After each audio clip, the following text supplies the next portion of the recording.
All right, we are live. Howdy, howdy, everybody. Welcome, welcome. Hope everybody's having a good day.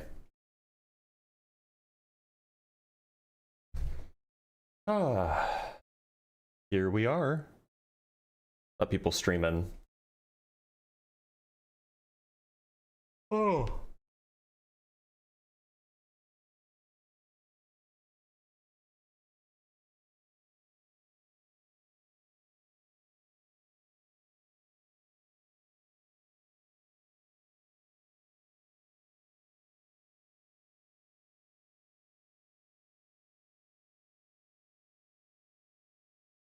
What is an atheist? Someone who doesn't believe in God. That's it. And traditionally, this means somebody who is doesn't believe in, you know, a mind that is responsible for all of physical reality, perhaps. Also, typically someone that doesn't believe in that's also not a polytheist. That's typically what it means. Hello from Denmark? Well, hello there. Hello to Denmark. How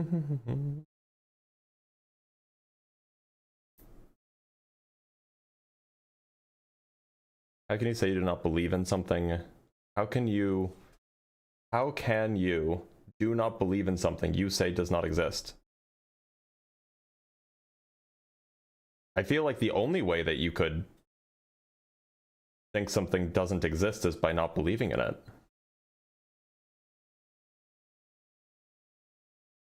Exactly. Don't hail atheismo, for they have not risen. No glory on high to atheismo. Indeed. Indeed. He's a deist? I'm not a deist, no.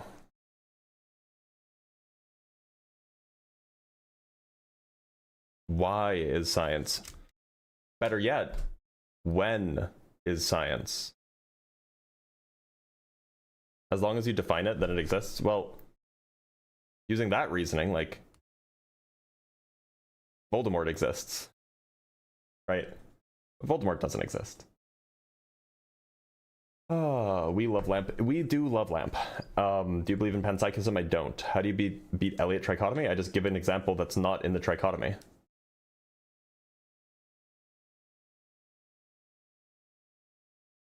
Is it possible to truly have any justified belief without margins of error? Probably not. Didn't Einstein say the more he dove into science, the more convinced he became there is a creator? No, he didn't say that, actually. That's not an Einstein quote.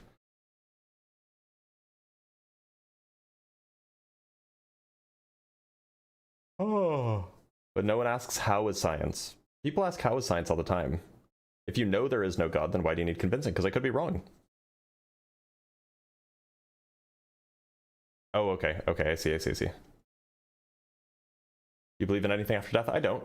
But that you don't have to not believe in an afterlife to be an atheist. Do not believe in a specific God or in an overall abstract God. Well, as long as the God is a God that has a mind and is the foundation to physical reality, then I don't believe in it. Do people take the Elliott argument seriously? No. The person who's asking that is just an Elliott argument simp. Is there a difference between nihilism and atheism? Yeah. Does it even mean anything to exist? What does it mean without appeal to common sense? To say something exists is to say that it's part of reality.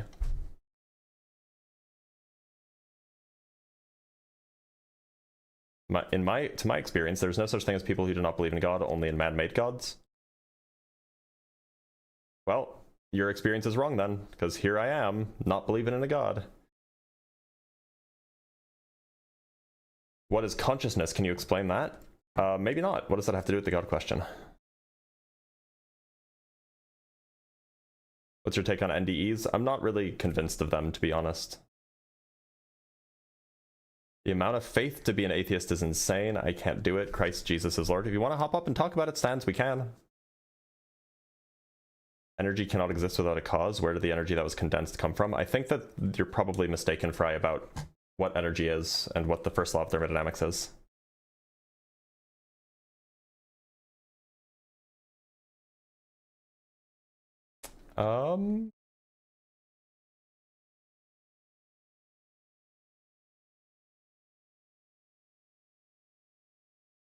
Indeed, the classic Blitz argument. There you go. Do you believe in one source of energy that we are all a part of? Not really.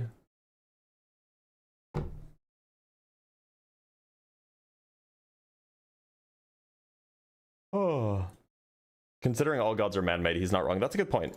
All right, let's bring up verified atheist Pablo. I've spoken with Zeno a lot, which is why I'm, letting other people take the first shot. Verified atheist Pablo, how's it going? What's up, Doc? How are you? I'm doing all right. It sounds like from your name that you're an atheist. Yeah, I'm an atheist. I'm from Ethiopia. Right, but if you're an atheist, then surely you can't believe me to believe in the God that you believe in, because you don't believe in a God.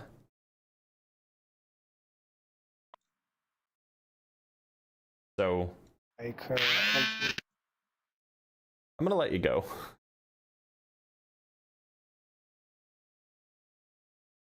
From Dark Dragon with the $5. Do you know what F theory is, and what is the most likely afterlife if there is one? I personally think reincarnation. I'm an atheist, by the way. Well, I don't think that there is anything after life. F theory is a physics thing, if that's what you're referring to, and I don't know a lot about it.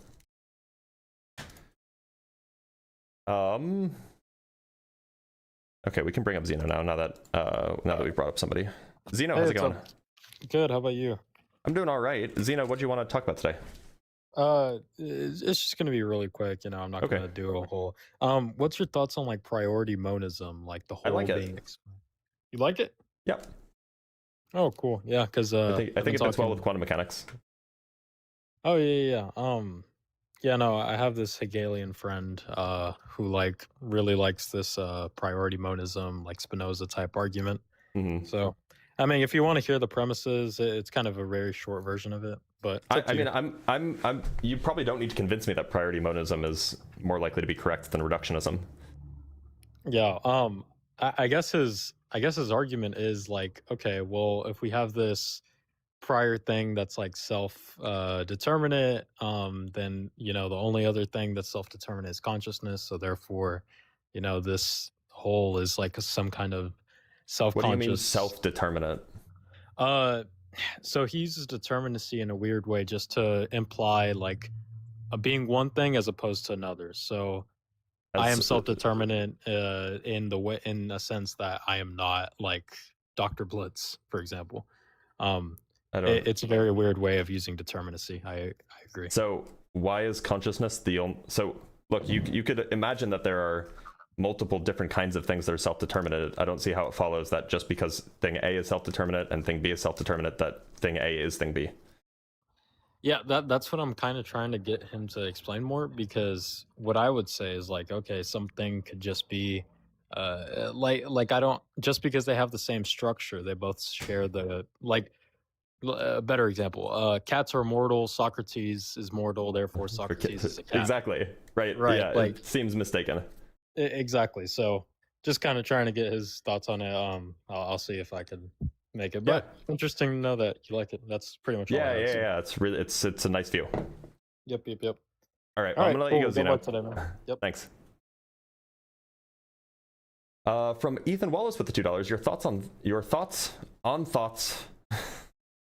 autoscopic phenomena. I have no idea what those are. I can Google it, but I don't know how well developed my thoughts will be if I'm just Googling it. Okay, so autoscopic phenomena are rare, disorienting perceptual experiences when a person sees an image of their own body or face in the space outside of themselves. Okay, it seems weird. It seems disorienting. From Lycon with the 500 yen. Hey, Dr. Blitz, how do flirts resolve the solar eclipse, lunar eclipse, most importantly, the recent Devil's Horn eclipse on the horizon, etc.? Magic, usually, they usually don't have a good answer for how this happens. They just say, well, we don't understand what's going on in the sky, so it's okay. It's a non-answer, right?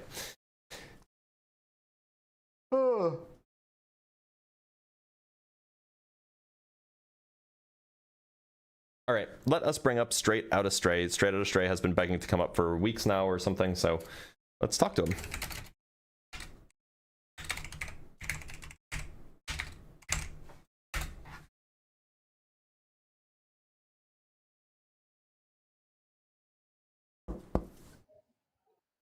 Straight Outta Stray, you gonna make a case for God existing?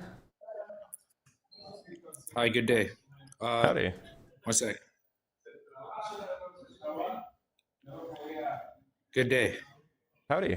Why should I believe that the God that you believe in exists? I didn't say I believed in God. I wanted to discuss several other topics with you. Well, today the I don't topic want is to God. discuss flat Earth too, the way you. Well, today the topic is Again, God. So if you don't want to talk we about had God, an appointment then on Friday, didn't we? well, We only had if an you want to talk. appointment on Friday, didn't Only we if you want not? to talk about God. If you don't want to talk about God, No, then we you're don't have an running now. appointment. You're running from me because we've discussed what I want to discuss Presumably, via messages. presumably you and want to talk about now God, you want to right? run. Do you want to talk about God or no? You don't know. I know. I wanted to. No, there's several things I want to talk about. I want to challenge you on the. I want to challenge you. Please, please, little patience. I'm going to try my best too. Okay. I've shown you respect through via text as well, Dr. Blitz. Okay. Please have a little patience with me. Again, I wanted to talk about expanding universe. I want to talk about the Big Bang, and I want to talk about consciousness. Yes. Again, tone showing matters. Me respect is showing me respect Hey, is calling me a whiner, calling me cowardly. Show everything. It was your tone, Dr. Blitz. Show everything. If you're going to show something, show it all. Show it all. Read it. Read it out loud. Show it all, read it all out loud. See, you have a fragile ego, Dr. Blitz. You don't want to talk to a man with true perspective. Again, have you seen my platinum meteorite? You can't answer a yes or no question, but I can answer yours. It seems irrelevant. You don't care. Really, that comes from the universe. It comes from the universe. You have a fragile ego, sir. You know, you want to, I think he's a flat earther, right? Let's talk to Patriarch Logic. Patriarch Logic might be able to form a coherent sentence. I thought he wanted to talk about God, that's why I wanted to come up on Friday. If he doesn't want to talk about God, then he can come up on another day where his topic is relevant. Patriarch Logic, how's it going? Yo, do you believe in the Trinity? I don't. Do you? Yeah. Do you think it's illogical? I think that at least under any normal method of counting, it's absolutely not how you count, but Well, how do you count the Trinity? How would you say, like, what's the way to count the Trinity? I think in the same way that we would say that Jesus is one person and God is one person and Jesus and God are not the same person, then Jesus and God are, so we would have two persons, for example, then we would have two gods. It just seems that seems like the normal way that you would count things. Well, they're one being. Then how are they different persons? How are they different? A person is just a kind of being, right?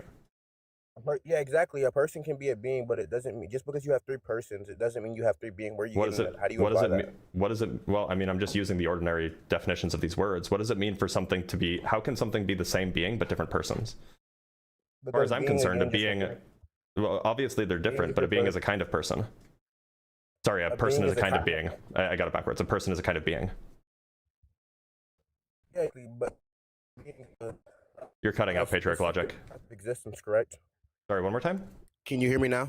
Yeah, I can hear you fine. Can you hear me? Great. Yeah. Yeah, so you would agree that a being is going to refer to like a specific a being is going to refer to like a specific type of reality, correct? A being is going to refer to a specific kind of reality? I don't think so. I don't know what you mean by I guess just anything that exists, anything that has existence. Yeah, sure, we could say that. Okay, good.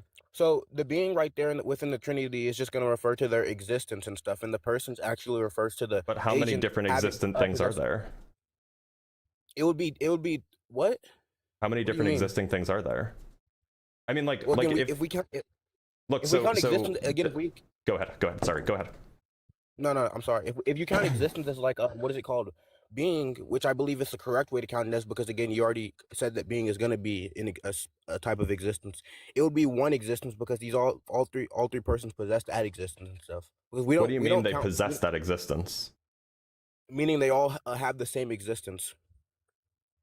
I don't understand what that means for three different people to have the same existence. I just don't understand what that means. I guess we should just clarify. I guess we should just clarify being in person. What do you think a person is? Something with agency, perhaps mental states. Yeah, okay, something with agency. And what do you think a being is? Thing that exists. Okay, yeah, that's good.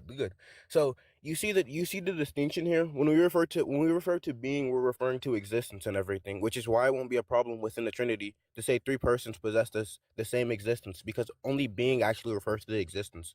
Person just refers to the agents, the actual rational agent that Yeah, but possesses that what does it existence. mean for different agents to have the same existence? Like, for example, Meaning I all would three share the so I can give you an example of why this is why this seems counterintuitive to me. So I would say that like Superman and Clark Kent share the same existence, but that's because they're the same That would be person, right? I Yeah, that wouldn't. would be It doesn't seem like it would make, like, even though you and I are both humans, it wouldn't. I don't think it would make sense to say that you and I share the same existence. We're different persons, so we're different humans. Yeah, we're distinct beings so okay, the thing about okay, that's good. I like how you said that. So I just want to clarify. I don't really know what the point with Clark Kent is, because last thing I 'Cause said, they're like kind they're of numerically different persons, in that they're like they different would be personalities, but numerically they're actually identical. the same. They're actually like the same Nah, person, right? yeah, they would be numerically identical and stuff. Yeah. So that's what I can't. I don't understand how you can have Because persons that share the same existence, but they're not numerically identical, unless this is some sort of like they're part of the same thing, if we're doing like partialism or no, something. no, because the thing about Clark Kent and everything, or the Superman dude you were talking about, he wouldn't be a distinct person and everything. Within the Trinitarian doctrine, we can actually distinguish the persons. We can have a real distinction between the persons, not an actual formal distinction, which is why you can't even give that example, because Okay. there is a real distinction within the persons. Okay. I mean, this is your doctrine, not my doctrine, so don't get mad at me for not knowing your doctrine, right? I'm not getting mad. I'm just saying that's my fault, bro. I didn't mean to come off bad. I'm sorry. So I don't- how can you help me? Is there any other way that you could describe? Is there any other example of a thing that has this 3-in-1 property that I could draw an analogy with to better understand what your view of the Trinity is? Anything that possesses the 3-in-1 property. I Yeah. want to say property. I mean, not off the top of my head. I'm not trying to get you on divine simplicity. I'm just saying like this 3-in-1 feature, like whatever. I mean, there probably is, not to the top of my knowledge and everything, because we believe the Trinitarian is again obviously unique and everything. I just came here to see your view on why it's three gods, because your view on why it's three gods is you don't understand how three persons cannot be three beings. Yeah, I said under any normal counting, like it seems like that they would be. Like a person is a kind of being. Yeah, a person is a kind of being, right? Yeah, And exactly. so like if you have three different persons, you have three different beings. Yeah, obviously that's under the normative sense, but you'd have to prove to me just because something's under a normative sense, then, because I use relative identity. We can use relative identity. Okay, so do we use relative identity in any other scenario to come to the same conclusion? Do we use relative identity in any other scenario to come to this conclusion? Yeah, like in any other setting. I mean, probably, but I mean, it's pretty easy to use. That's my point. We can use relative identity right here. Use that type of counting method, and we won't even have a problem. Right. Okay, so can you give me another example where we use relative identity to, like, you know, come to the conclusion that like you have three x's but also one y? Not off the top of my head, but then it seems like we're just special pleading about relative identity then. No, we're not, because that's the point of relative identity, bro. We can use relative identity. Sounds like it was just constructed just to solve the Trinitarian problem, right? Do we use relative identity to count other things? I don't know. Give me an example. Yeah, sure. We can use do you even know what relative identity is? Yeah, you count by some features, not identity. Not absolute identity. By some features, not identity. Yeah, exactly. There's language about sortals and stuff like this, but yeah, go ahead. Yeah. Okay. Exactly. So we can use. Can you give me another example where we do this? We can use the example. Yeah, sure. We can use it. We can use. We can just use three cars and stuff. Let's say Lamborghinis. Yep. These three Lamborghinis, right, are gonna come from the same company, but they're gonna have the only actual distinction is gonna be their model and stuff. Mm-hmm. Exactly. So that's okay. So you have three Lamborghinis and one what? What? One. What is it called? One company. Okay. So, but the Lamborghinis are not the company, right? The Lamborghinis are not the company. Right. In the same way that. Yeah. In the same way, the person is not literally the being. It's so not like Jesus is not God. What? So, so the analogy you're giving me is that you have three Lamborghinis, one company. Fine. So the Lamborghinis are God the Father, or are Jesus the Father and the Holy Spirit, and the company is God. So like that would imply that the Lamborghinis are not the company. Jesus is not God. But in the same way, no, it wouldn't, because we don't believe in like a real distinction when we say that. We only use that as a formal distinction. Oh, distinction between what? Jesus and God? Being in person, there's only a formal distinction. Okay, so that is a Being in- distinction being then. in person. I don't know what Being in a person. non-formal distinction would be. If you have a formal A real distinction, then they're distinct. What are you talking about? A formal distinction, a formal distinction is a real distinction. No, it's not. It's only a distinction within the mind. Where are you going? Oh, so wait, so they're only distinct in the mind. So are people just mistaken about the way the world is? You don't even know what a formal distinction is, do you? I mean, so if presumably you're describing something that's real, right? Presumably you're describing something that's real. A formal distinction is not a real distinction, you genius. Okay, can you give me an example of a formal distinction that's talking about something real that's not a real distinction? Oh, great heavens. A formal distinction is talking about something that's real that's not a real distinction? Yeah, can you give me an example? Yeah, God in his essence. Okay, so the only thing that the only example you can give me is the one that you're special pleading about? Would you agree that's going to be a formal distinction? Well, I don't think that they're pointing at something real for what it's worth. You didn't So study what a real distinction and a formal distinction was before you debated. to be clear, I don't think that those are pointing at something real. So that's not a particularly good example if I'm asking you to give me an example of something that you're trying to describe. Actually so dumb, bro. So you actually. So do you want to give me an example of something that we both agree exists? I literally just did. You don't know what a of something that we both agree exists. You literally said you're something that we attacking my both doctrine, agree so why can't I exists. do that? Are you dumb? Sorry, what did I say? Are you dumb? I'm sorry. Do you know what a formal distinction is? A formal distinction is a distinction that you make at the formal level. But if you're talking about something real, that distinction at the formal level is going to manifest at the real level. At the formal level. So it's how we distinguish things without actually parting them in reality, correct? Okay, can you give me an example? Thank you. I wanted to have to because that's just the pure definition of the Trinitarian doctrine. Wait, can you give me an example of something that we both agree on where you have a formal distinction but not a real distinction? Well, even though the thing you're talking about is a real. I really don't see the point in doing this if you don't even know. Because then it just seems like you're just special pleading. Where you? Okay, how am I special pleading? What? Because you can only give me examples when it comes to the Trinity. You can't actually use this kind of reasoning to talk about anything else. No, yes I can, bro. But okay, then give me another example. Dude, I'm literally just asking. Can I ask you a question right quick without you talking? You have plenty. Okay. Go ahead. So thank you. Can you give me like someone that agrees with you that a formal distinction is only formal with something? I can't give you anybody that agrees with me. No. So you can't. No, can you give me an example? Can you give me an example? You can't defend your claim. I'm not making a claim. It was a question. I ventured. That was a claim. That is a statement. That's a claim, genius. A question is a claim? Oh, bro. No, bro. Oh, this dude's dumb. Did you not make the statement that a formal distinction can only be applied to things that are not real? No, I didn't say that. And you can go You rewatch didn't say that. No, I didn't say that. Let's rewatch it. Let's both rewatch it right quick. Let's rewatch it. Okay, let me pull it up. Man, bro, this is bad. I know, you're looking terrible. All you can do is special plead. Because I gave you an example and you asked me to give you another example. Howdy. No, the question. So to be clear, the example that I asked for, and I can just clarify, the example that I asked for was an example of a formal distinction talking about something that is real, that is not a real distinction. Okay, replay the clip right quick. Replay the clip. Okay, it's kind of long. So of something that we both agree exists. You don't got to. You just said a distinction and a formal distinction was before you debated. To be clear, I don't think that those are pointing at something real. So that's not a particularly good example if I'm asking you to give me an example of something that you're trying to describe. Yeah. So do you want to give me an example of something that we both agree exists? I literally just did. You don't know what of something that we both agree exists. You literally said of something that we both agree exists. Why can't I do that? Are you dumb? Sorry, what did I say? Are you dumb? I'm sorry. Do you know what a formal distinction is? A formal distinction is a distinction that you make at the formal level. But if you're talking about something real, that distinction at the formal level is going to manifest at the real level. At the formal level. So it's how we distinguish. Yeah. So when did I say that a formal distinction can only be a real distinction? Keep going. Okay. Yeah. Okay. Go ahead. I'll keep playing. Parting them in reality, correct? Okay. Can you give me an example? Thank you. I wanted to have to because that's just the pure definition of the Trinitarian doctrine. Wait, can you give me an example of something that we both agree on where you have a formal distinction but not a real distinction? Even though the thing you're talking about is a real. I really don't see the point in doing this if you don't even know. Because then it just seems like you're just special pleading. Where you? Okay, how am I special pleading? What? Because you can only give me examples when it comes to the Trinity. You can't actually use this kind of reasoning to talk about anything else. No, yes I can, bro. But okay, then give me another example. Dude, I'm literally just asking. Can I ask you a question right quick without you talking? Okay, now wait a second. You have plenty. Dr. Blitz, you did not say a formal distinction is something you can give at the real level. A formal no, I don't think I said those words. Bro, what? Okay, what did you say a formal distinction was then?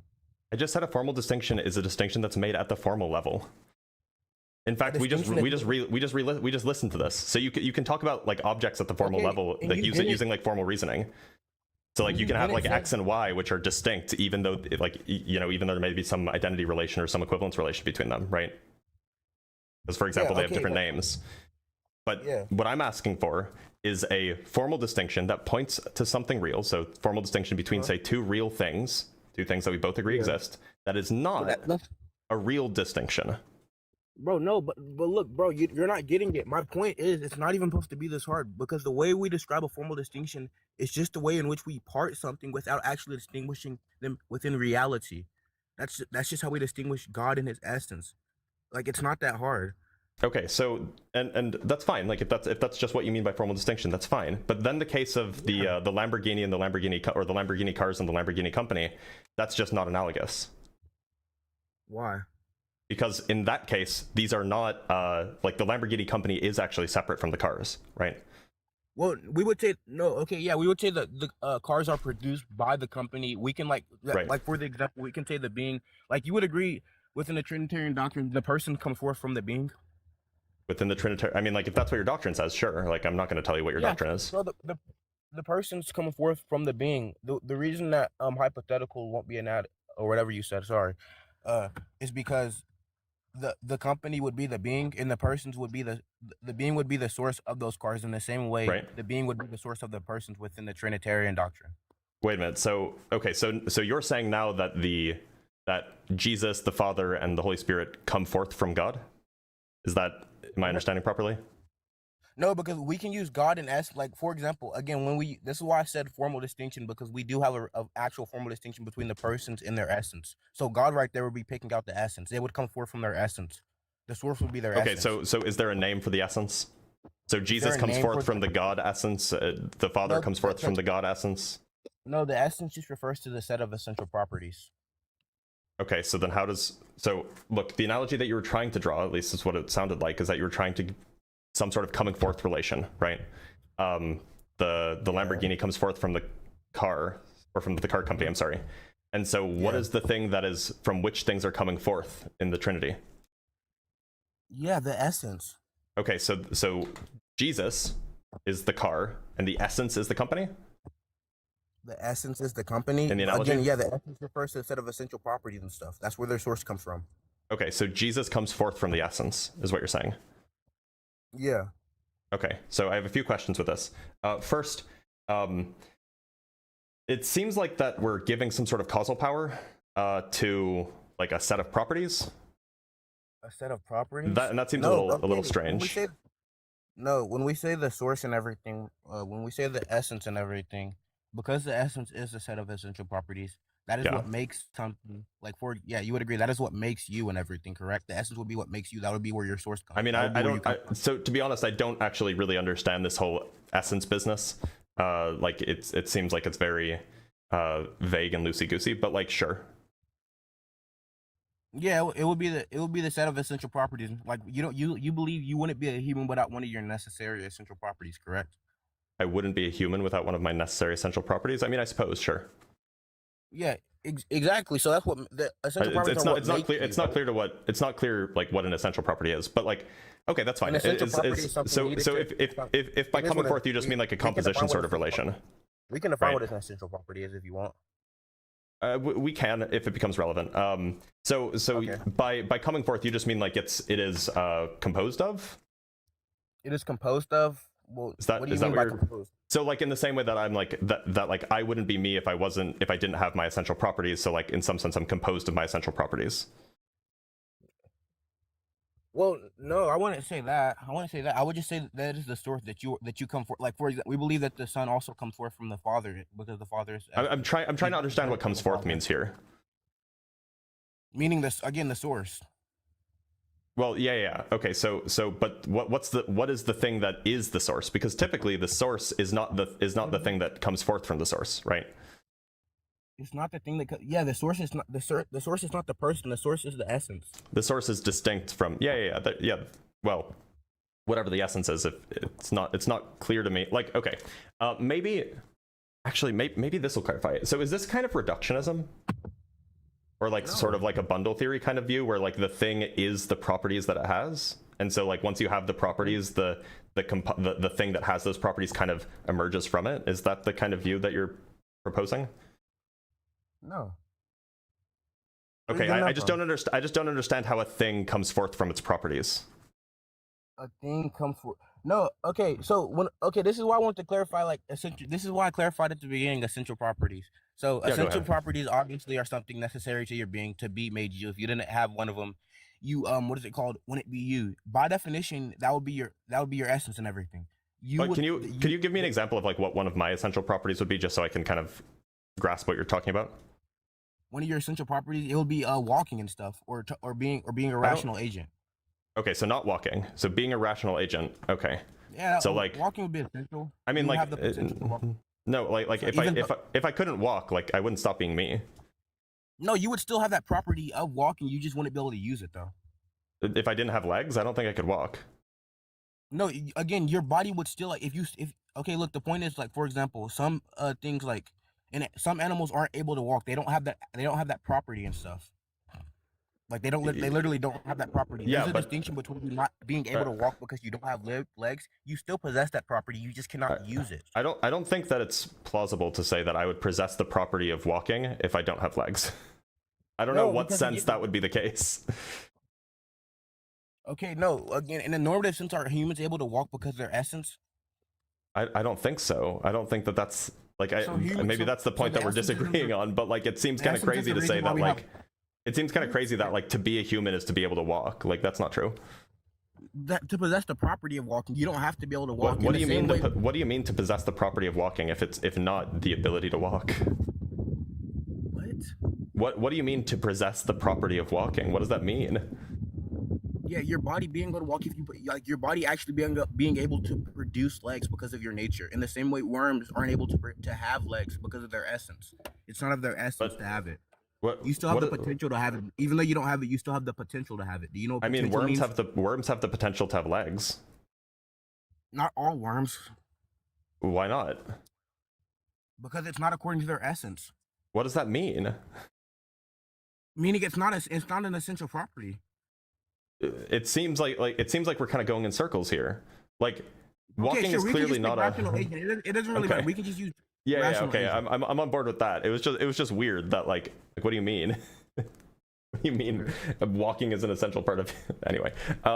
Okay, that's neither here nor there. Okay, so being a rational agent is an essential part of being me. Okay, that I can get on board with. But are you then saying that I come forth from rational agenthood? Meaning your essential properties are what make you up. Sure. I mean, but also accidental properties do as well, right?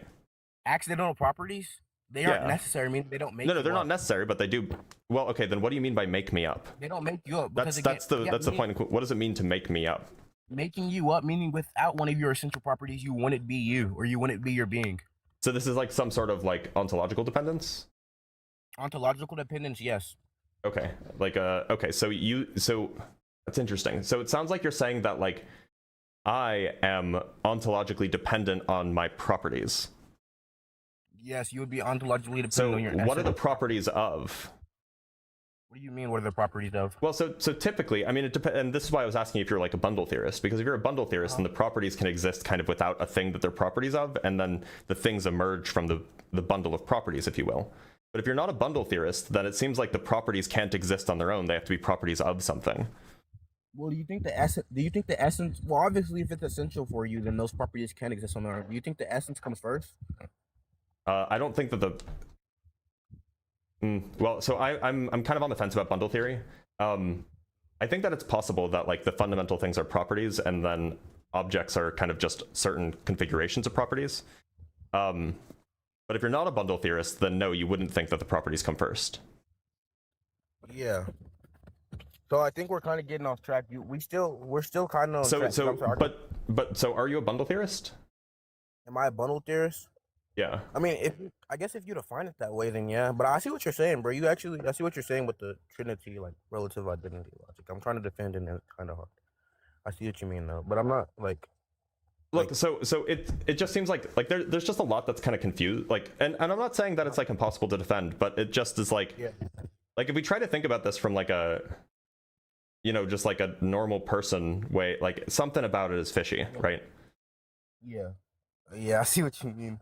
Like, okay. So can you like repeat? So your argument is So if we're talking about essences, then like it seems like you want to say that the essence is somehow prior to the being, right? That the essence is what makes the being the being.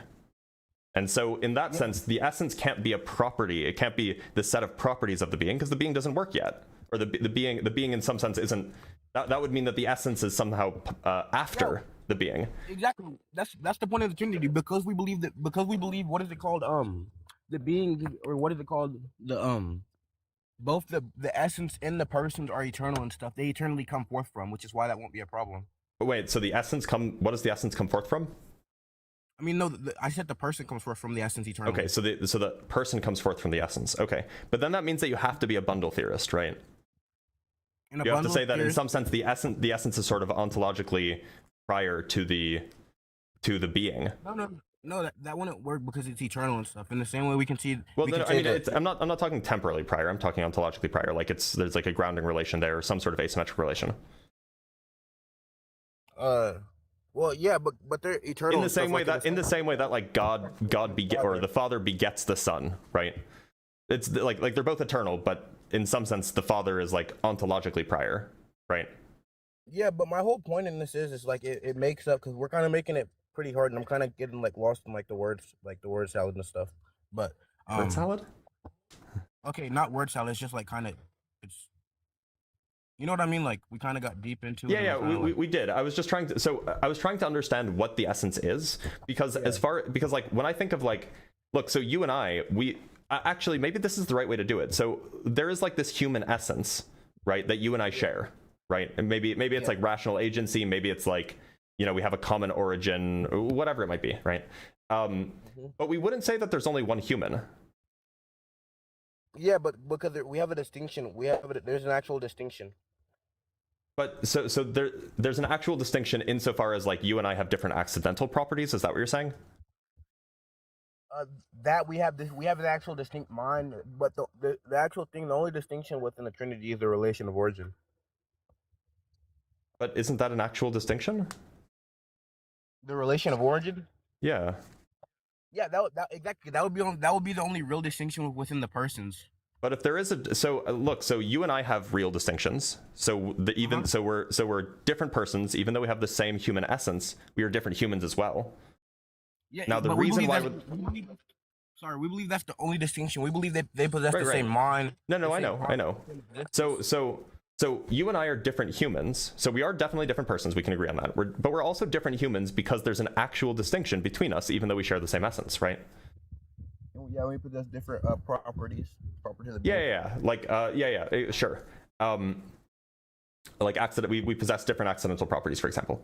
And so similarly, Jesus and the Father, say, are different persons. They share the same essence in the same way that you and I share the same human essence, but they have at least one different property from each other, namely origins. Yeah, it would be the. So why wouldn't they count as different gods in the same way that you and I count as different humans? Because the distinction is not, because the humans refer to the being. The distinction is not within the person. I mean, in humans the being. Human refers to the being. I thought human referred to the essence. I thought it was the human essence. The essence, you can use essence and being interchangeably, brother. Okay, fine. So you and I have the same human essence, but we're different humans. Yeah, right? The only distinction, like when we say being and person within the Trinity, we are referring to a distinction within the persons, not the distinction within their existence and stuff. With humans and stuff, we have a distinction within our person and our existence. Is our human essence, do our human essences share the same existence? Yeah, I would say we have one universal human nature. Okay, okay, and I'm just trying to draw an analogy here. Maybe I'll write this down and that'll help both of us. Yeah.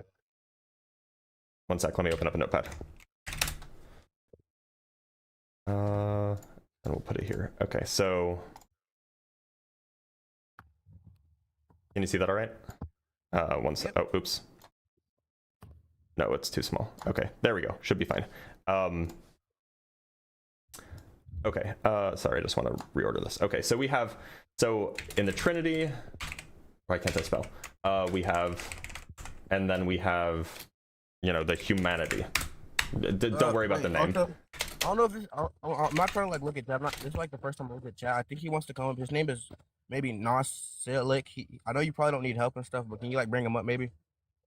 I don't see anybody with that name in the guest box. Oh, he was just pressing up. Yo, Nasilik. It's like SNOSILK. Nope, not in the guest box. Oh, okay. But okay, so in the Trinity, so we have 3 persons, right? And then, you know, you and me, let's just say that we have like 3, you, me, and I don't know, my mom, 3 persons, right? Now those 3 persons in the Trinity, they have actual difference in origin, right? Yeah, within their personhood. Yeah. Like that's what distinguishes their personhood, right? And you know, the 3 persons here, maybe we have actual difference.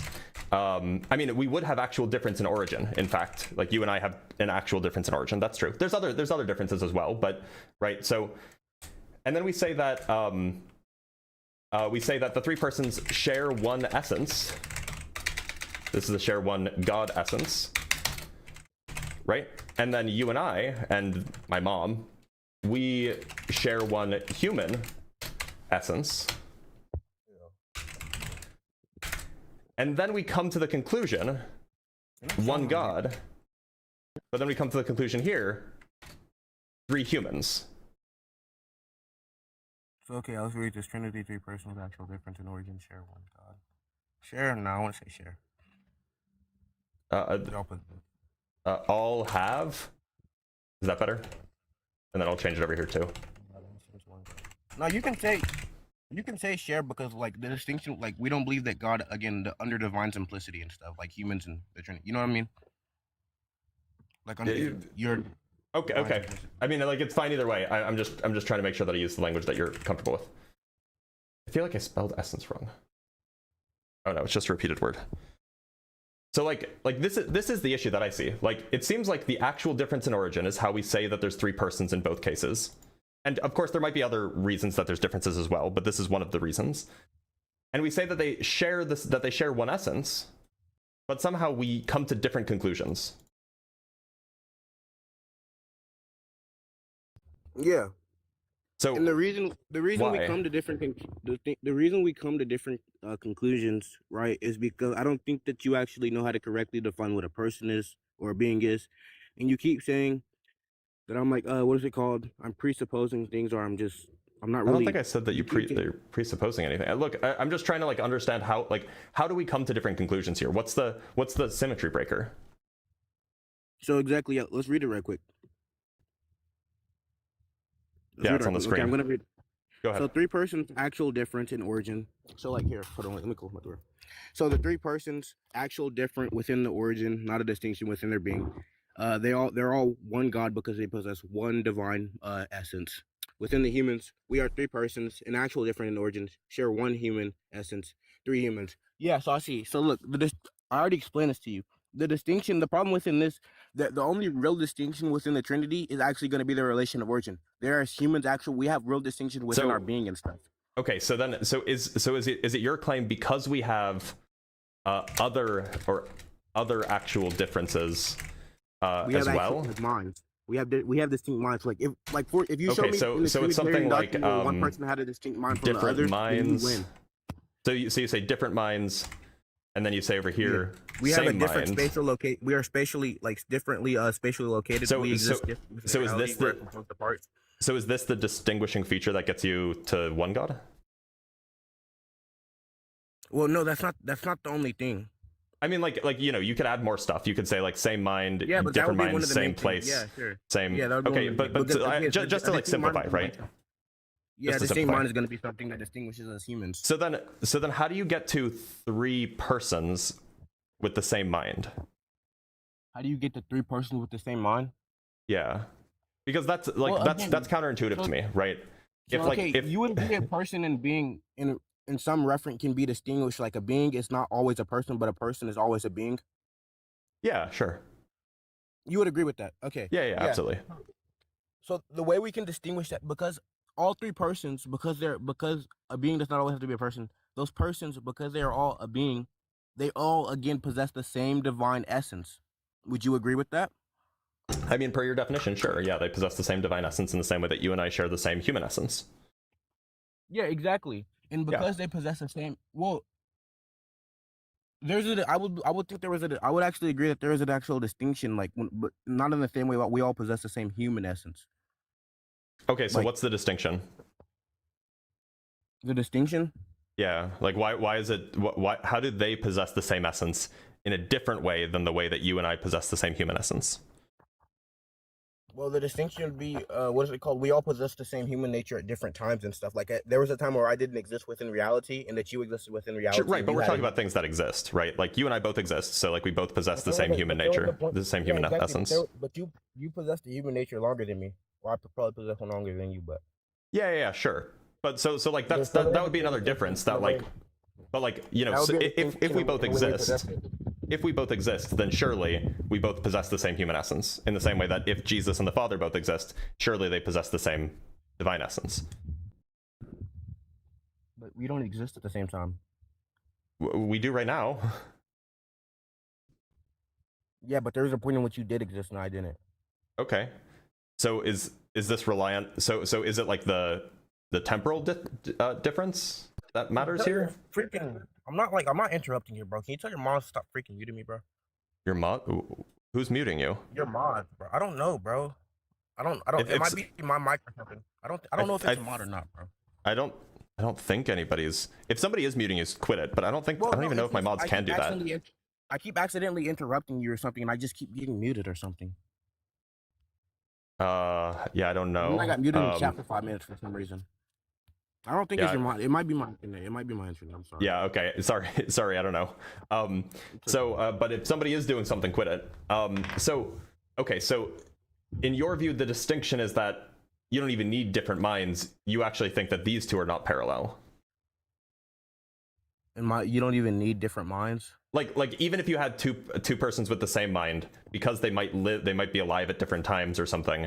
By definition, if they weren't alive at the same time, then they would have distinct minds.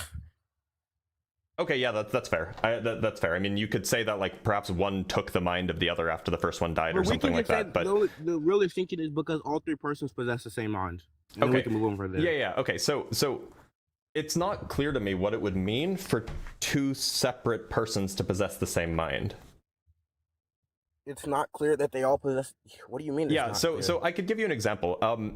Suppose that we have like conjoined twins, and suppose that they actually have the same head. Right? Would you call that one person or two persons? It would be two distinct persons because they are distinct beings. But they're conjoined at the head and they have the same head. Yeah, but it sounds like that this would just be one person with two bodies. It doesn't mean that they share the same mind though. Where are you getting that from? They have the same. I mean, like, presumably there's only the one head with just two bodies attached. Yeah, but again, you would agree there's two distinct persons. No, I wouldn't. I would call that one person with two bodies. You would call two twins with one conjoined mind two. Like what?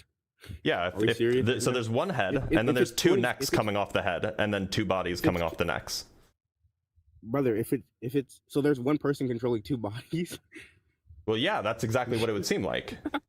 Where are you getting that from? Like, are we it's serious? a hypothetical. It's a hypothetical. Has it ever happened before? I don't know. Maybe. But it's a hypothetical, so no, like hypotheticals don't have. That's not even a real. I don't think a hypothetical could even. Hypotheticals don't have to have happened, right? By definition, look, yeah, exactly. By definition, if it's a twin and stuff, if it's an actual twin and stuff, it would. If it's twins imply different person. As a matter of fact, are we serious? Well, conjoined twins are generally when like when you have like a merging of things happening or like a splitting and not fully forming twins. So like I'm not saying that there's two persons and that there's two twins. What I'm saying is that like you have somebody with the kind of deformity where they have one head and then two bodies coming off of it. Yeah, if you want to call that a conjoined twin or not is not relevant. Okay, repeat it again. So you have one head and two necks, and then two bodies coming off of each neck, or one body coming off of each neck, rather. And this is one mind.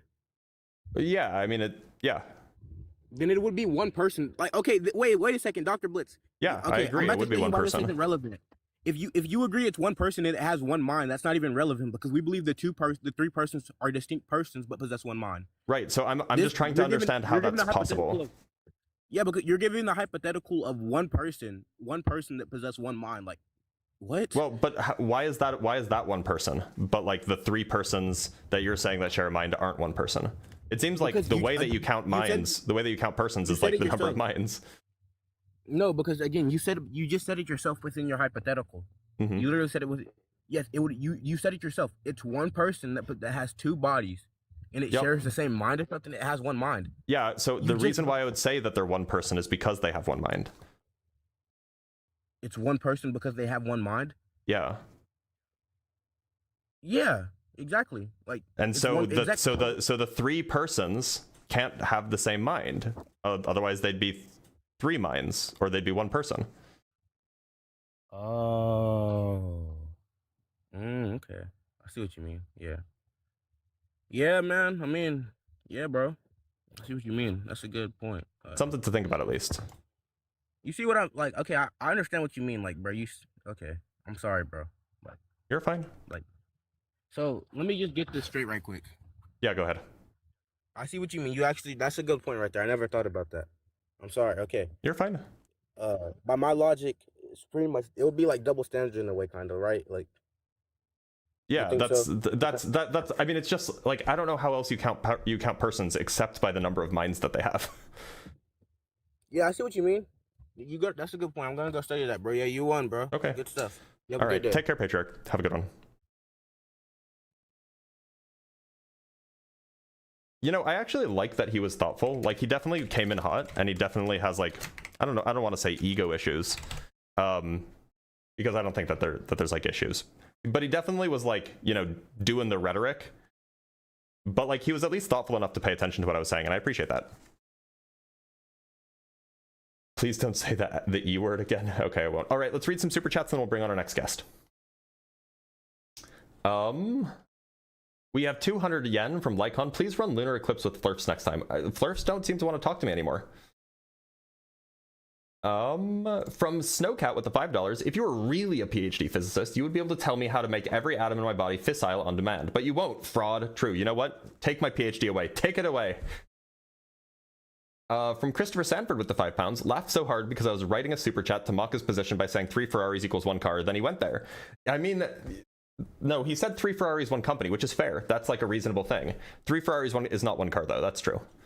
From Best in Show with the $20, an argument against God is that it's outside time and thus could not temporally cause creation without time. But if Big Bang is emergence of time, how could Big Bang emerge if there is no time on the other side of Big Bang? So if the Big Bang is the emergence, this is a good question. If the Big Bang is the emergence of time, it's not emerging temporally.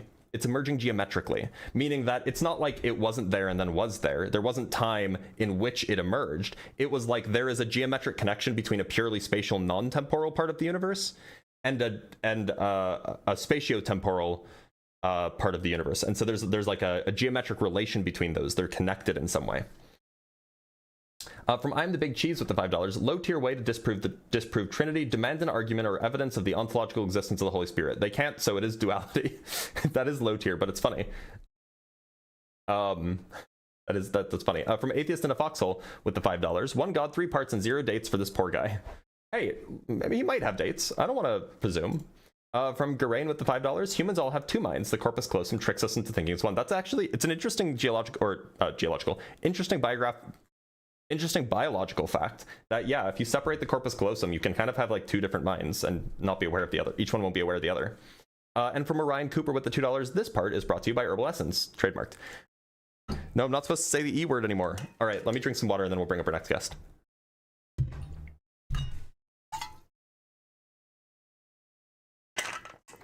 All right, sorry about that.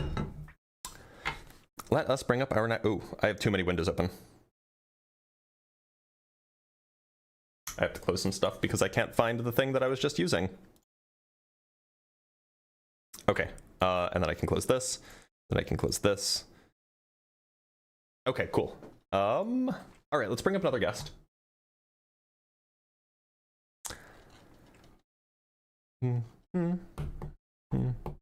Let's talk to Almat Ramor.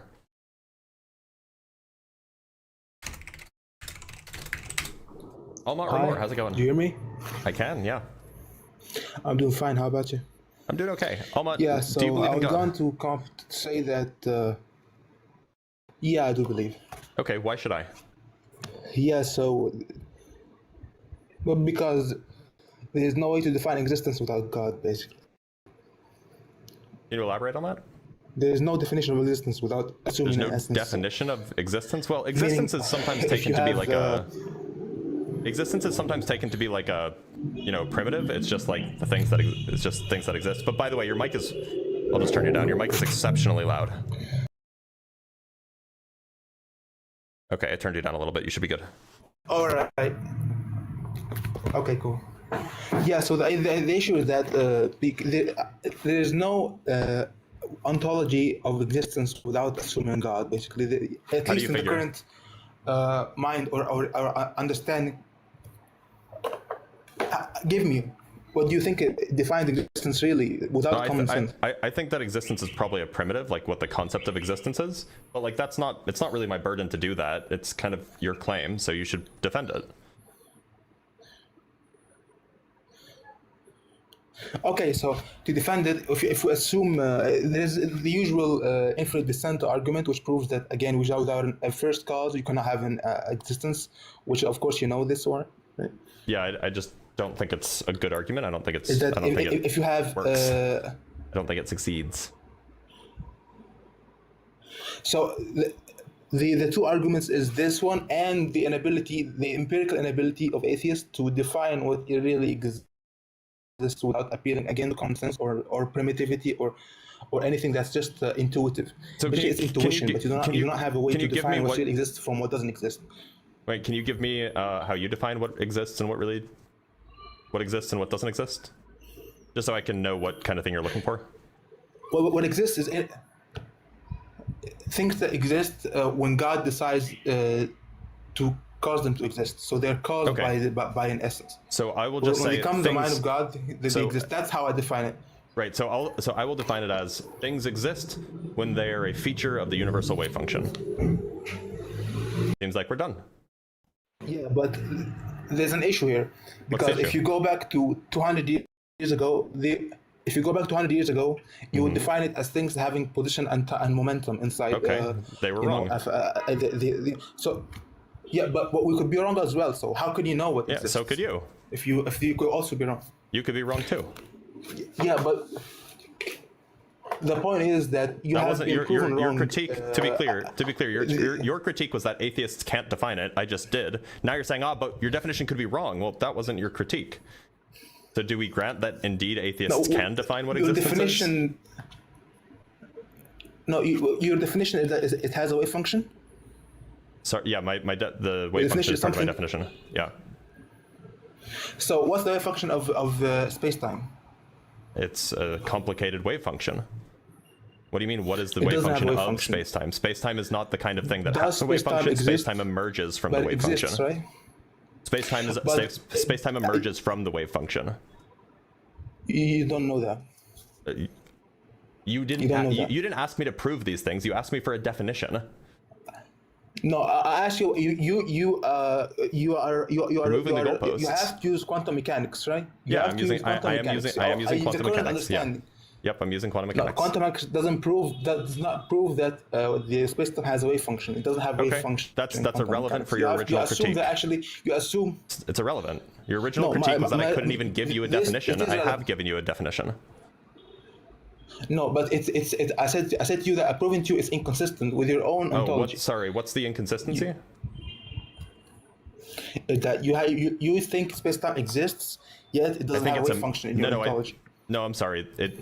You misunderstand my ontology. In my ontology, the wave function the space-time itself emerges from the wave function.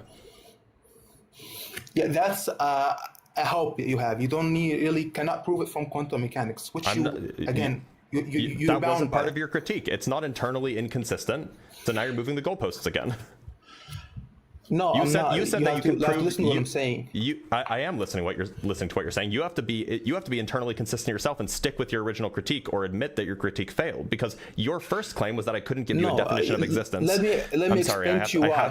You have to let me finish. Your first claim was that I couldn't give you a definition. Then I did give you a definition. Your second claim is that it's not internally consistent, and then I showed you that actually your understanding of it was not what I was suggesting, and in fact what I was suggesting is indeed internally consistent. And now you're saying, oh well, you can't prove that your definition is true. You've moved the goalpost now twice. Can I talk now? Yeah.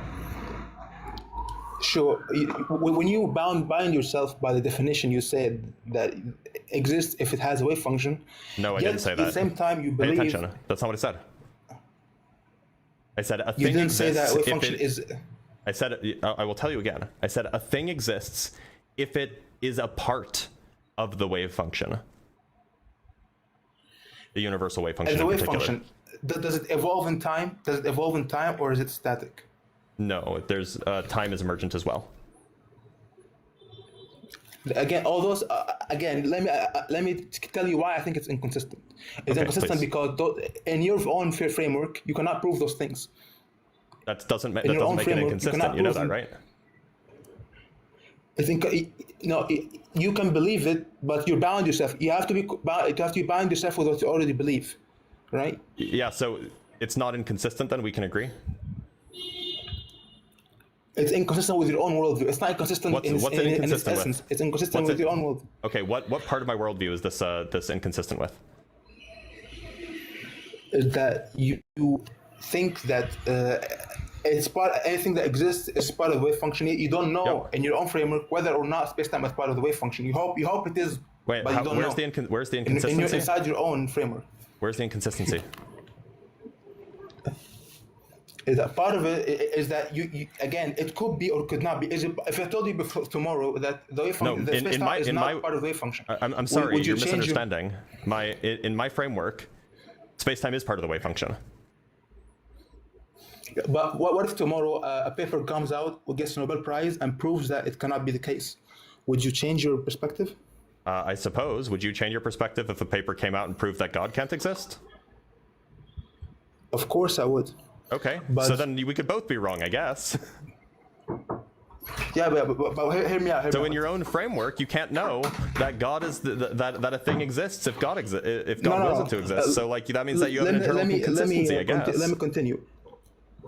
No, you bind yourself by physics, by the exact physics. So to you, the physical existence or the physical wave function is the ultimate. So, but Yep. if it's proven that this is not actually the case, Yep. If I'm wrong, I'm wrong. But that's not an inconsistency. You understand that, right?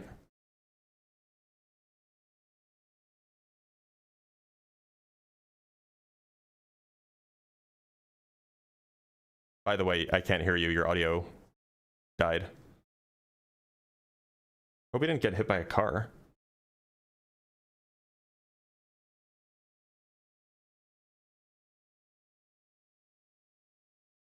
Oh, Andy's gone. Shame, because that was a good one.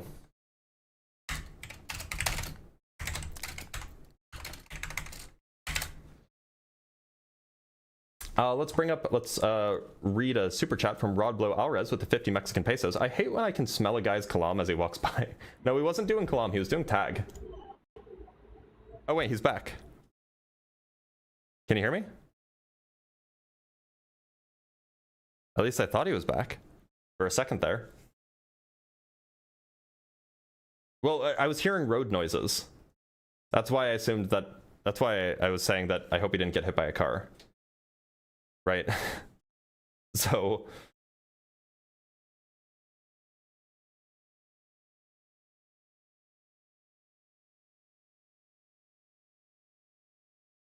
Hope he didn't ascend.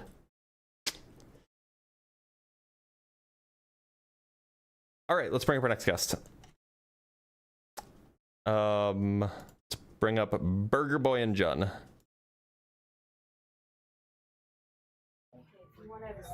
Burger Boy and Jun, how's it going?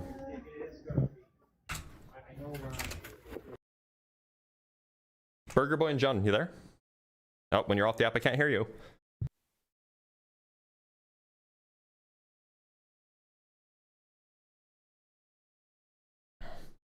I'm okay. All right, let's bring up O's.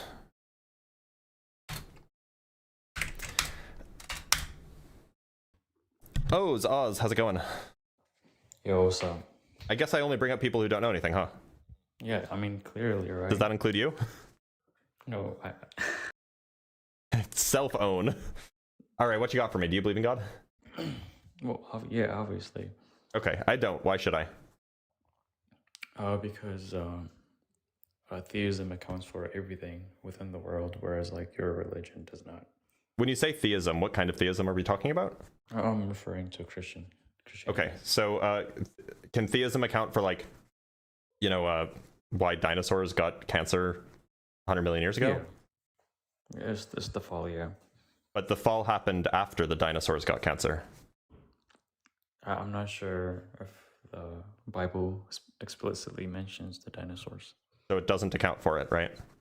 It doesn't need to refer to everything on a So then how does it account for it if it doesn't you could account for for it? something without referring to it directly. I mean, Okay, so then so what's the account? If I said every living thing dies and I don't mention every living animal, does that mean I'm not like talking about them? No. I mean, Right, so what's the account? Yeah, What's the Christian explanation for why dinosaurs got cancer? It's the fall. How does the fall account for something that happened before the fall? How do you know it happened before the fall? Well, because the dinosaurs got cancer 100 million years ago. Do you think the fall happened 100 million years ago? The fall happened prior to like everything. It happened prior to everything?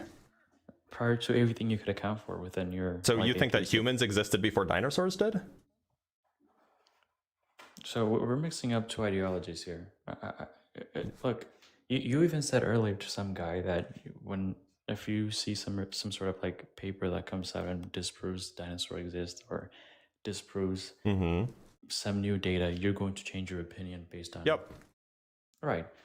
The problem is like you're constantly changing based on the data, whereas No, I'm not constantly changing. I'm just open to change. Right? Right. If you're open to change, that means what you have right now is not perfect, whereas what we have right now... It doesn't follow. It does follow. If it's perfect, why would you change? Well, because I might not know it's perfect, right? But I know it's perfect. I know mine is perfect. Well, I know that that's the position you hold. But the question is why is it that... Okay, so look, I know you wanted to get meta with like the things that you know and the reasons why you know, but look, the question of dinosaur cancer is like a serious question. The fall happened because two humans, in particular, well, Adam and Eve, ate from the tree of knowledge, right? Right. Okay. So that means that in order for the fall to happen, humans must have existed before the fall, right? Oh, yeah. Okay. Now, in order for something to be a result of the fall, it must be the case that that thing happened after the fall, right? Right. Yeah. Okay. So that means that the dinosaurs with cancer, if getting cancer is a result of the fall, the dinosaurs with cancer must have happened after the fall, right? I'm not critiquing, yes. Okay.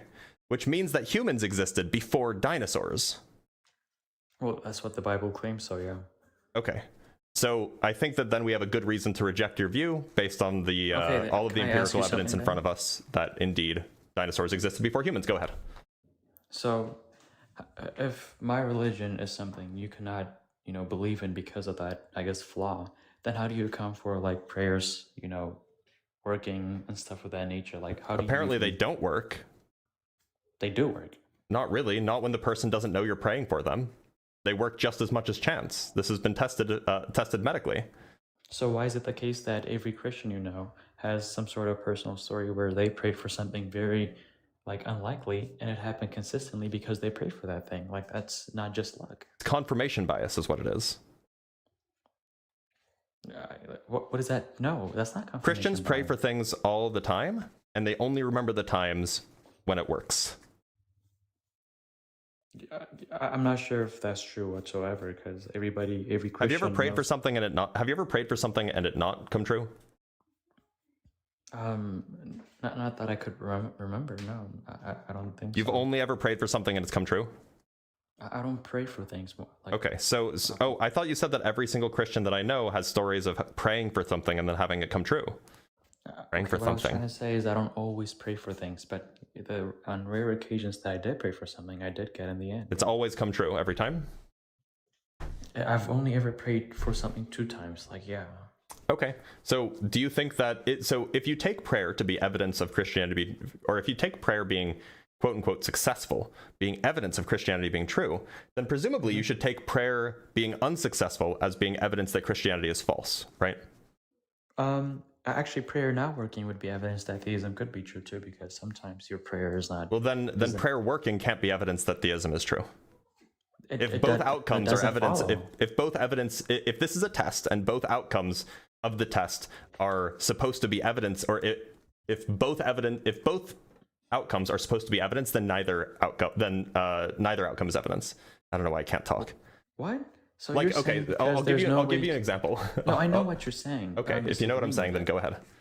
with it. Like, you're saying, okay, if prayer working, is going to be evidence, and if prayer not working is also going to be evidence, then Neither is evidence. Right. Right, and I'm saying that makes no sense because, like, there's nuance here that you have to look into to like understand why some things don't work. If you're praying for things that align with God's view, they will always work. That's kind of the whole point, right? So if you look at the Bible, Yeah, but you can't know what God's view is, so like that's post hoc rationalization.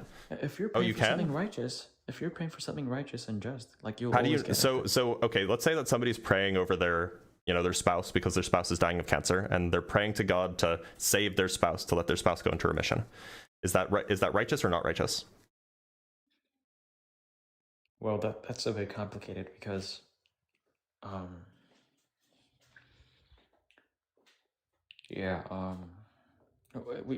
Which one is it? I thought you said that you can know. Yeah, you have to know. You have to know the person though. Like, are they usually Christians, or are they just praying because they have cancer? No. These are two Christian people. Like devout Christians. They're just normal Christians. They go to church every Sunday. Normal Christians. Like they believe God exists. Like they're just normal everyday Christians. Yeah, then that's not possible. Like if you're it's not. Wait, so you're telling me it's not possible for someone to pray over their spouse dying of cancer? To pray for I'm saying a devout Christian. I'm saying a devout Christian is not going to have like these health complications. Are you fucking nuts? What do you mean? You think that devout Christians don't get cancer? Can you point to one? Has there ever been a devout Christian that actually Yeah, sure.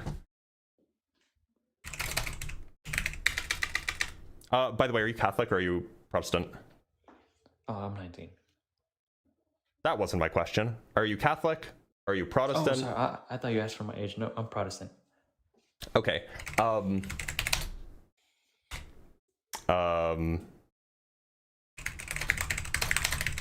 And this is going to be super easy to. Okay, here we go. Yeah, list of or death of notable Christian leaders in 2025.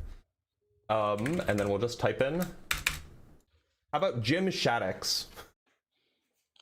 Who was he? Is he just Jim Shaddix was a senior professor of preaching at Southeastern Baptist Theological Seminary in Wake Forest, North Carolina. He was 64 years old. He served in various pastoral roles in Alabama, Colorado, Louisiana, Mississippi, North Carolina, and Texas. He had a prolific speaking ministry and wrote and contributed to numerous books, including his latest work, Decisional Preaching, which was published in 2018. He was, at the time of his death, he was W.A. Christwell Chair of Expository Preaching and Senior Fellow for the Center of Preaching and Pastoral Leadership at Southeastern Seminary. In December of 2024, Southeastern installed the Jim Shaddix Chair of Expository Preaching in his honor. He had a lasting impact. Alan Murray, president of the Baptist State Convention of North Carolina and pastor of Centerville Baptist Church in Cali, North Carolina, wrote in a Facebook post that it would be an understatement to call Dr. Jim Shaddix a blessing. His ministry to us at the Cape Fear Network of Baptist Churches on more than one occasion has made a lasting impact on my preaching. All the interactions I ever had with him were marked with kindness, sincerity, and humility. No doubt he had a huge influence on thousands of others in his pastoral and teaching ministry. I'm thankful his faith is now in sight. Was this person a real Christian? A true Christian? I think we should just agree to disagree. I think that you should answer my question. Well, it's a complicated question. It's really How is it this is like the most Christian that's ever Christianed. Like I just don't see this conversation going well for me right now. I have to like. I thought that you said that I only bring up people with bad arguments. Maybe you were right. Do. You know, I hold on. I don't have bad arguments. I just. Well, then answer the question. Was Jim Shaddix a Christian? Well, you know, A true you Christian. Know, you know, Christ did say a lot of people. Answer the question.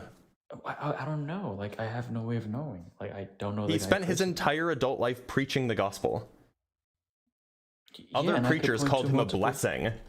They called him to multiple people like that later on was revealed they did something bad. I'm not saying he did anything bad whatsoever. You could just never know who a person. Wait, can you not be a true Christian and also have committed a sin? I thought that everybody was a sinner. Well, everybody's born. That's okay. Well, right, but there's a difference between actively sinning, knowing it's wrong, versus like out of ignorance. And I'm saying, like, okay, do you know about the stories about these? I'm not letting you get away from this. This Dr. Jim Shaddix, by the way. I'm not. It's actually revolving around this. Do you know about the pastors that go to Asia and later on they were revealed to doing something heinous, like bad, and they get arrested? Yeah, like.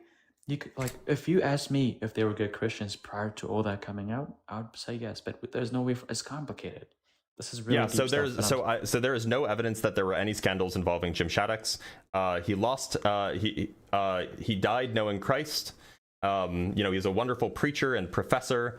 He was an inspiration to all that had the privilege to learn from him. If you're going to say that this guy isn't a Christian, then you're not a Christian. Oh, I know I'm a Christian because I know myself. Oh, well, then so is Jim Shaddix. Okay, then how come I don't have cancer? Because cancer is a natural phenomenon. By the way, I didn't even say that Jim Shaddix died of cancer. He did die of cancer, though. He died last year. And it sounds like he was actually like seemingly a good man. So at least from what everybody wrote to me then why I don't have any. Why you don't have cancer? Because cancer is not caused by sin. It's not caused by the fall. It's caused by random mutations that happens in your cells that causes them to reproduce uncontrollably and take away resources and eventually suffocate your body or starve your body of nutrients. That's why you don't have cancer, because you're 19 and you haven't had enough time for your body to mutate in that way. Like, that's why you don't have cancer, and that's why the 64-year-old did. That's a very interesting observation. I'm not sure if it's entirely accurate, but look, that's why I said maybe let's agree to disagree. I'll come prepared next time. Like what you have right now, it's gonna hurt a lot of people's feelings if I say what I wanted to say. So it's better for me to just approach this. Like next time, I'm just gonna come show you facts about the world that you cannot assess, because it's not fair for you to be constantly digging into my perspective when you cannot account for yours. I'm sorry, didn't you come in and say that Christianity can account for every fact about the world?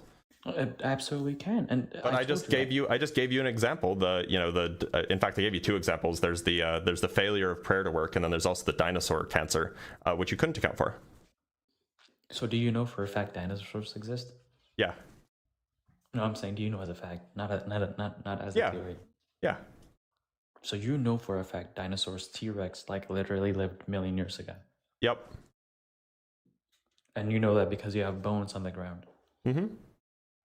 Yeah, see, like your standard of evidence is very limited and it's flimsy, whereas like mine. My standard of evidence is like actual evidence. What's your standard of evidence? Literally from multiple people. Sorry, one more time, repeat it. You cut out. My standard of evidence is what historians appeal to. It's what I like. What do historians appeal to? Historians appeal to writings from like scholars of the past. Like my religion. Sometimes they do. Not always. Sometimes they appeal to archaeology. Archaeology is things like bones in the ground.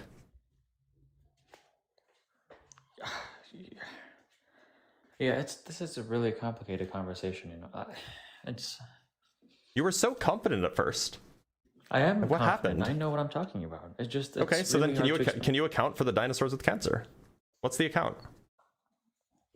Look, the dinosaurs were after Adam and Eve. Okay, well then why don't we see any human bones in the same layers as the dinosaur bones? Because maybe the dinosaurs ate it. I don't know. Like maybe the dinosaurs ate it. Dinosaurs ate the dinosaur bones. How did the dinosaurs eat? How did the dinosaurs eat the human bones if the humans were before the dinosaurs? Yeah, because they're before the dinosaurs. Like they could find the bodies and eat them. Why does this matter? This is irrelevant. Because you can't account for it. And your claim was that Christianity can account for all facts about the world, and this is when you can't. Okay. Wow. You also can't account for the failure of prayer. Well, you believe there's failure of prayer, but every time I prayed for something, I got it. Most Christians I know also got it. Everybody that... Here, let me show you something. There's a really famous one. In fact, there's actually, it's so famous that there's a Wikipedia article on it. On the efficacy of prayer.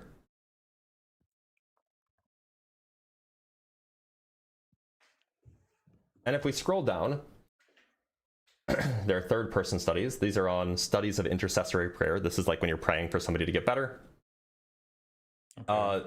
The third-party studies reported either null results, meaning that nothing happened, correlated results, or contradictory results in which beneficiaries of prayer had worsened health outcomes, which means, for instance, a meta-analysis of several studies related to distant intercessory healing published in the Annals of Internal Medicine in 2000 looked at 2,774 patients in 23 studies and found that 13 studies showed statistically significant positive results, 9 studies showed no effect, and 1 study showed a negative result. So that means that in at least 10 studies, there were negative results that prayer didn't work. Well, when you say negative results, like... Meaning that prayer didn't work. Yeah. A 2003 Levels of Evidence review found evidence for the hypothesis that being prayed for improved physical recovery from actual illness. It concluded that although a number of studies have tested this hypothesis, only 3 have sufficient rigor for review here. In all 3, the strongest findings were for the variables that were evaluated most subjectively, raising concerns about the possible inadvertent unmasking of the outcomes assessors.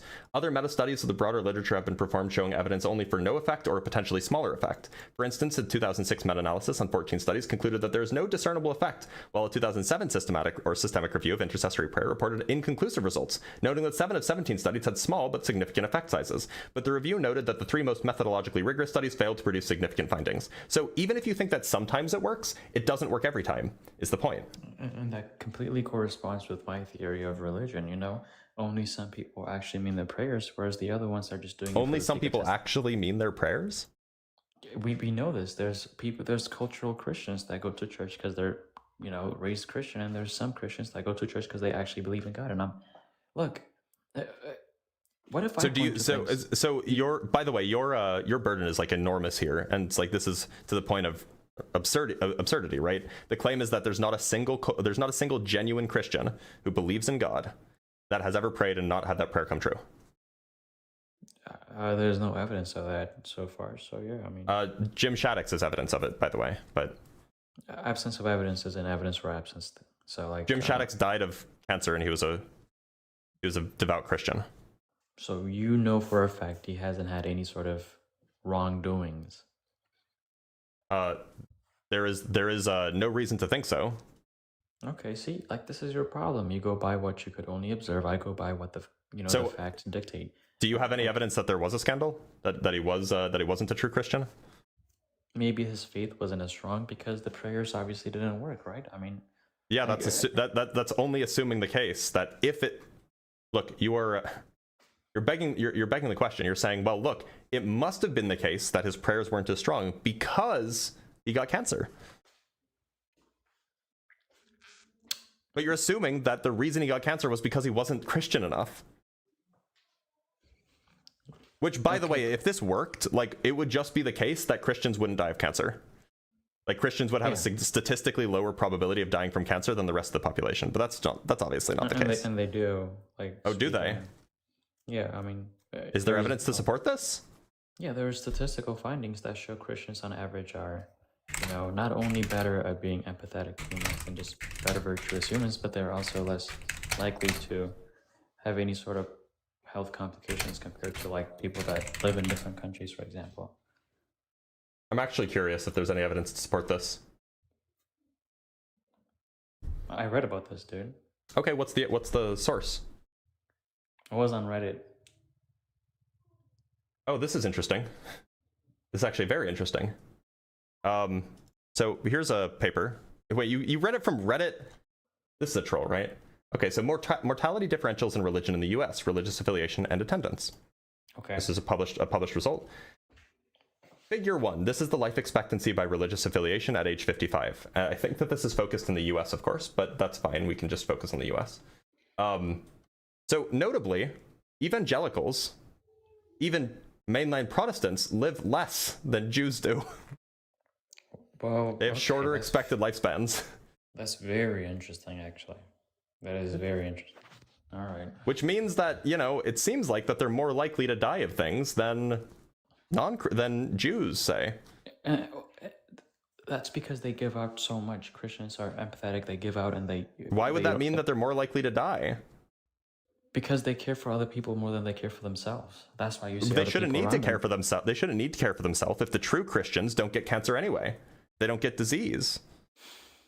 Well, how do we actually know these Christians you see on this app are actually, or on the data are actually No, Christians? the point is that some fraction of them will be, even if not all of them are true Christians, some fraction of them will be true Christians, in which case we expected them to be higher than average. We expect them to be higher than a group that is 0% Christian. Jews are 0% Christian, right?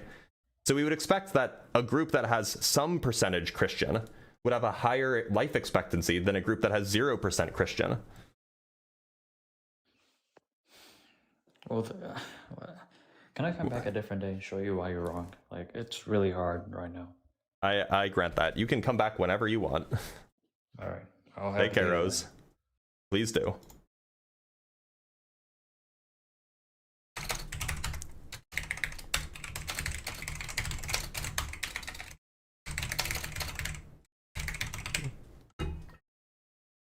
Yikes.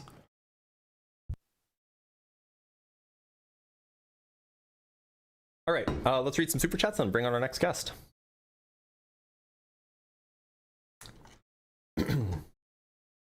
Thank you guys for being so generous, by the way. I am trying to buy a new car soon, so.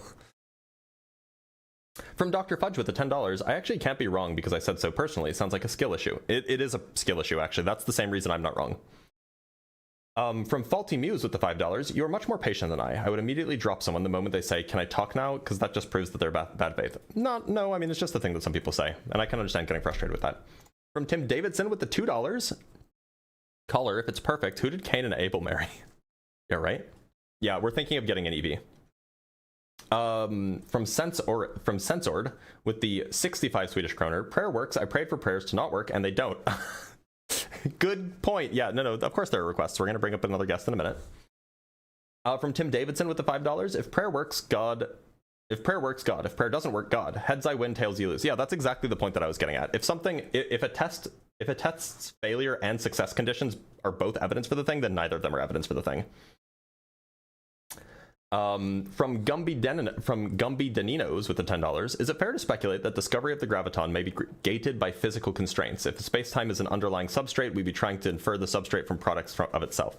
No, I mean, even if space-time is a fundamental underlying substrate, then gravitons can still exist. Gravitons are just quantized disturbances in the substrate.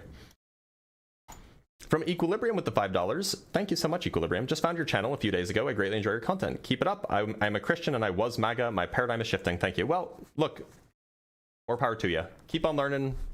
See where you end up. From Game Guy with the $5, ask a caller to pray for a good argument. If he's a true Christian, he'll win this debate. That's good. That's a good bit. Orion Cooper with the $2, Mr. Rogers died of stomach cancer. Sorry for feels. Indeed. Was Mr. Rogers a Christian? I don't actually know. Maybe he wasn't a true Christian. We have a lot of guests. Sorry, I have to make sure to look at. Oh.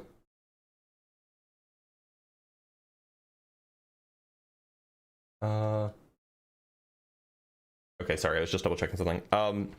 Okay, so we have Ethan, who's been waiting very patiently, and then we'll bring up a guest from Discord. Ethan, how's it going?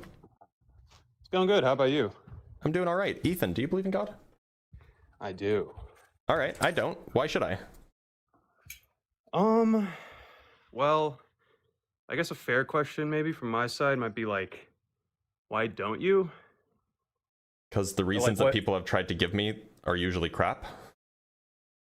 That's And fair. I think that they're pretty compelling arguments for the contrary. Well, I think something that really compels me is the idea that rules don't really mean anything unless something is enforcing them.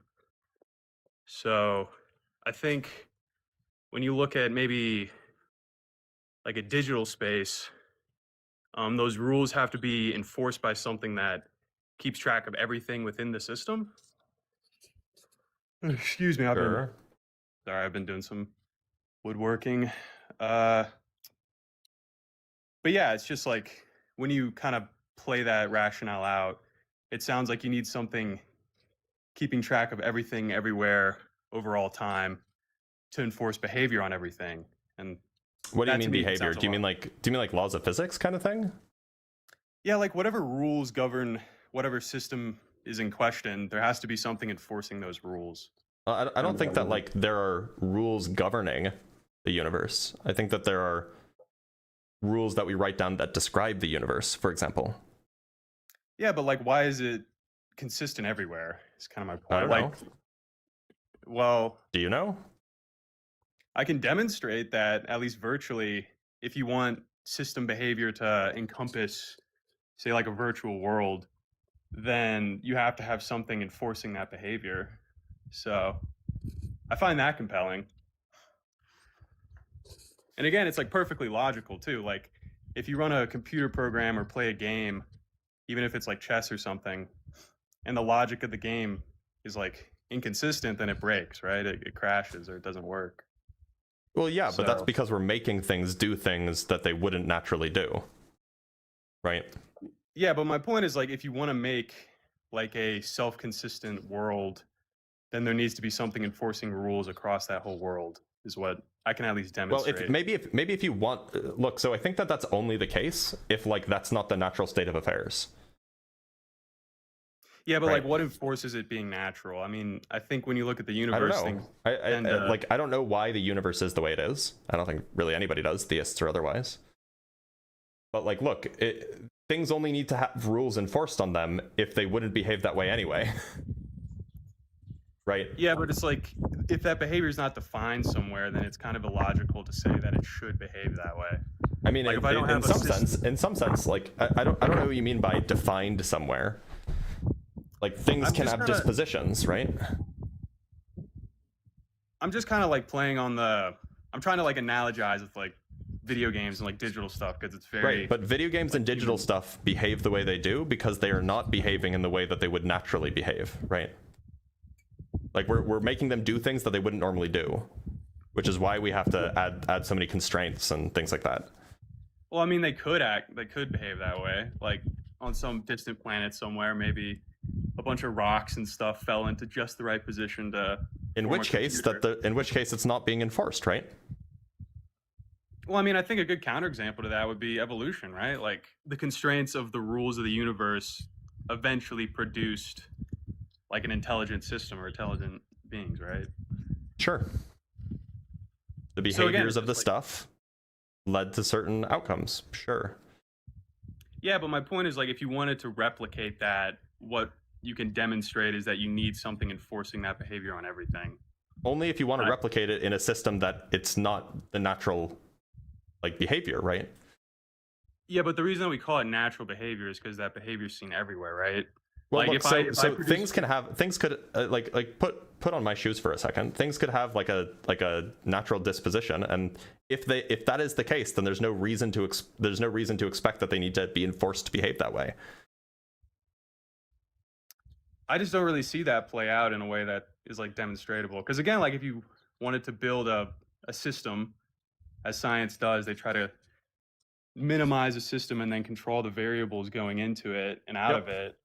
Then the way that you do that and the way that you like build a world, quote unquote, like a virtual world, let's say, is by having something that enforces that behavior on everything within that world. So I can demonstrate that. But the counter of just like natural dispositions, Yeah. again, it doesn't really make sense to me because like Which part? if you have a natural disposition, that implies that there's like again this behavior that is enforced Yeah. on everything.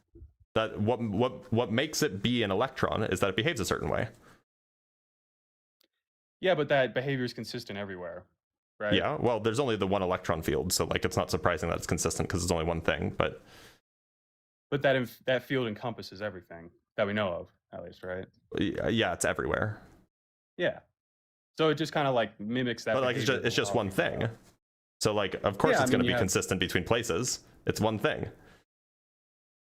It has, yeah, it's one thing with a certain kind of behavior that is Yep. distinct And from other Right, as and a what particle. makes it the electron field rather than, say, I don't know, the muon field is that it has one kind of behavior, whereas the muon field has a different kind of behavior.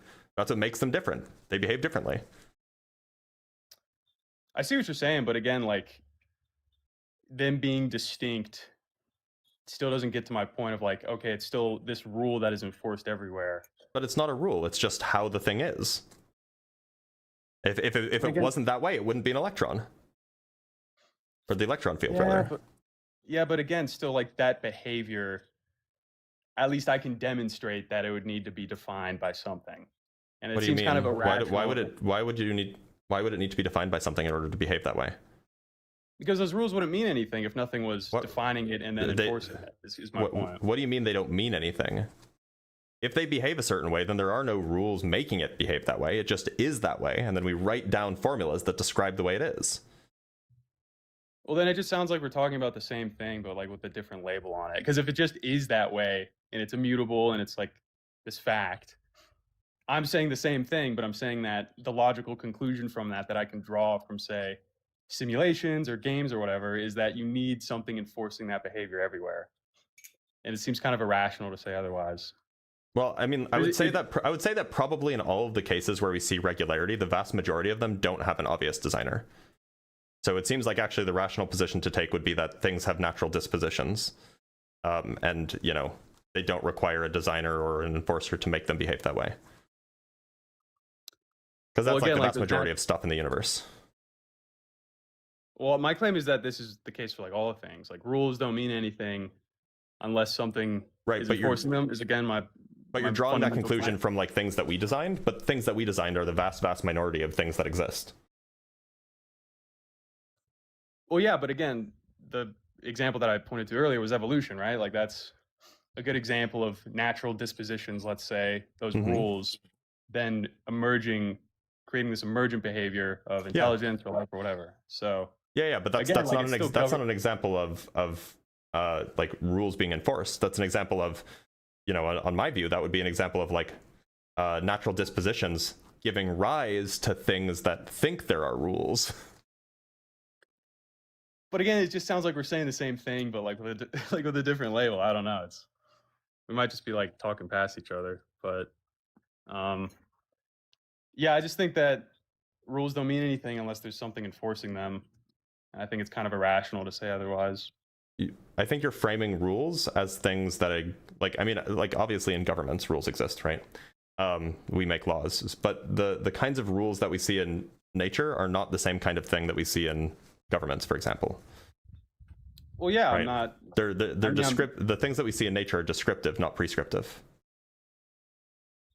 So you don't think that there's any reason for them to be the way they are? I guess maybe there's some deeper fundamental reason, but I don't know what it is, and I don't know if there is such a thing. Okay, well, I guess that's sort of just the limit of, I guess, what we can see, and I guess from our perspective, there's only so much we can fully probe or know. I'm curious why you think that a designer would put in place these rules. Well, like for the same reason that like a video game maker would instantiate some rules for whatever game that they want to make, right? Like there's a really cool channel. But why does the god care about having behavior that's always the same? Right, like you and I, when we I don't know if you write games, but like when a game designer makes a game, they have a goal in mind, and that goal is they want to sell a video game, or they want to bring joy to people, whatever it is, and so they use their psychology, and their psychology has certain features, and then they make inferences about the world, about what the outcomes will be based off of their desires and the things that the way the world is, and so on and so forth. So why would this universal designer have the features that wants them to create a consistent world, that leads them to want to create a consistent world, I should say? Yeah, I think I'm picking up what you're putting down. I think to tie it back to Christianity, it would be to say glorify the truth. That's kind of the salient theme of Christianity, is like you glorify God, which God is the truth in this worldview. So there's that. But like maybe from like a human perspective, it would be just like interest. I guess. Like it's interesting to see things develop and evolve, and like I don't know about you, but whenever I watch like YouTube videos or I'm trying to write games now, but like any kind of like emergent complexity is just interesting to see. So Right, I but that's imagine- interesting to you. Yeah. You have to import that psychology onto God if you want to say that that's why God did it. Well, the idea is that God made us, so my psychology is in at least some facets similar to his. Right. So if you're Same with making you, same with everybody. so if you're making some so if you're adding some features to this designer such that it can explain why the world is this way, I can just add those features to the natural world. And that's why I say like we're kind of just talking about the same thing, but the label of God is just not. Well, except the worldview that you're supposing here has one extra thing in it that makes the theory far less plausible. Namely, that the theory you're proposing has both natural things and supernatural things, whereas the theory I'm supposing just has the natural things. Well, I think supernatural things sort of arise out of this system of like again with video games. It's a pretty good example. Like if you're playing, you ever play like a source game like TF2 or CS:GO? I or never played something? TF2, but I did play Overwatch. Overwatch. I Yeah. don't know if do they have like. I guess Blizzard made that, right? Yeah. Yeah. Rest in peace, Blizzard. Rest in peace. But I don't know. I think source games just give a good illustration of it because like you have a game that's like defined by somebody, but then you have like extensions like Gary's mod. Oh, You can- yeah, it's like- sure. It's like Yeah, a yeah, I'm familiar. sandbox game, Yep. but like from the perspective of like a TF2 character, let's say, some dude like clipping through the wall and like spawning in a bunch of stuff would be pretty miraculous. But in the context of like Gary's mod, let's say, someone has the rights to do that. They have the authority to do that within that game, that framework. So they can do things that are seemingly miraculous, but like again, in this video game context, there's nothing really stopping the developer from just like changing the variable from 1 to a million or something. Like, that's Right. not No, really but what I'm saying is that like, look, it seems like we both are importing the same number of assumptions about to explain, you know, why the world is so orderly or something like this. But on top of the assumptions that I'm making, you're also assuming that there are supernatural things that exist. Well, I think that it's, you know, a necessary sort of conclusion. Again, like if you built a virtual world, there's like. Well, no, I mean it's an certain things assumption. that come The with assumption that. being like God is a supernatural thing. Yeah. I mean, that's kind of the. And so like Well, yeah, we can both explain the world equally well with the same number of assumptions, but yours has one extra thing and it's a supernatural thing. So like why it seems like that the theory I'm proposing is just simpler and has the same explanatory power. It just sounds like we're saying the same thing, but like I can point to and demonstrate like if you had a virtual world for whatever reason that you'd have these kind of characteristics. So it's not unnatural to say like an admin can do whatever. I'm not saying in the look context of a virtual world. the But admin I was relative talking to the circles. relative to the virtual world, the admin is supernatural, right? Yeah. So that's all I'm saying. I'm saying that the theory that I'm proposing is just the world, and the theory that you're proposing is the world plus a god, and they My have the point is, same like, if you- explanatory power. So Well, my point is like, I think I see what you're saying. But my point is like, if you have a video game, let's say, then that kind of implies a developer or like an admin or something with that kind of privilege. It's just in that context, just in that analogy. So like, I guess to your point, it's still more complicated, but I think that it kind of opens the door for maybe things that seem miraculous that have a perfectly like coherent and logical explanation. So, yeah. well, Does that make lest we sense? go in circles. Yeah, I know what you're saying. I'm just not sure that we agree. Lest we go in circles, is there anything else you wanted to talk about? Yeah, I was gonna ask, what's your opinion on like the Shroud of Turin and all that? I'm very convinced that it was like a 13th century forgery. Yeah, that's the claim by the 1988 carbon dating study, I think. Well, and we have the What? historical record from the Bishop of France. Troy. Yeah, the French bishop. Yeah, saying, yeah, there was this guy who forged it, and we have him in custody or whatever he says. And so yeah, well, like, the claim there. go ahead. Well, the claim there is that he was trying to make money off of it, and that it was a forgery because of that. but I don't think that there's any historical evidence of him like actually recreating it. So Well, I mean, all we have is that like somebody accused it of accused. Somebody said that they had a forger. yes. And it happens to be the case that in the same time period when this forger supposedly lived, carbon dating maps the Shroud of Turin to that same time period, right? So like that seems too coincidental to be a coincidence. I think that I understand the skepticism, but I think that it's interesting that regardless of all the studies that have been done, that a lot of the features of the shroud haven't been like replicated in their totality. And there's a really interesting study that you don't have to read it here if you don't want to. I know that there's other guests, but it's by the Italian Institute of Natural Sciences, I think, the ENEA. But they are the only study that I've found that's actually replicated some of the features. There was a guy, Lucas, what was his name? He like used the oven. Yeah, there was Garlashelli is his name. Luca Garlashelli was a guy have you seen that? I have. It doesn't seem that compelling though, because like a lot of the actual like chemical microscopic features weren't actually replicated by it. Like it looks like an image, no doubt, but like the actual chemical composition of it and the image depth wasn't replicated and all this stuff. But that one study that I pointed out by ENEA, Shroud of Turin. Yeah, let me pull it up. ENEA. Let me pull it up.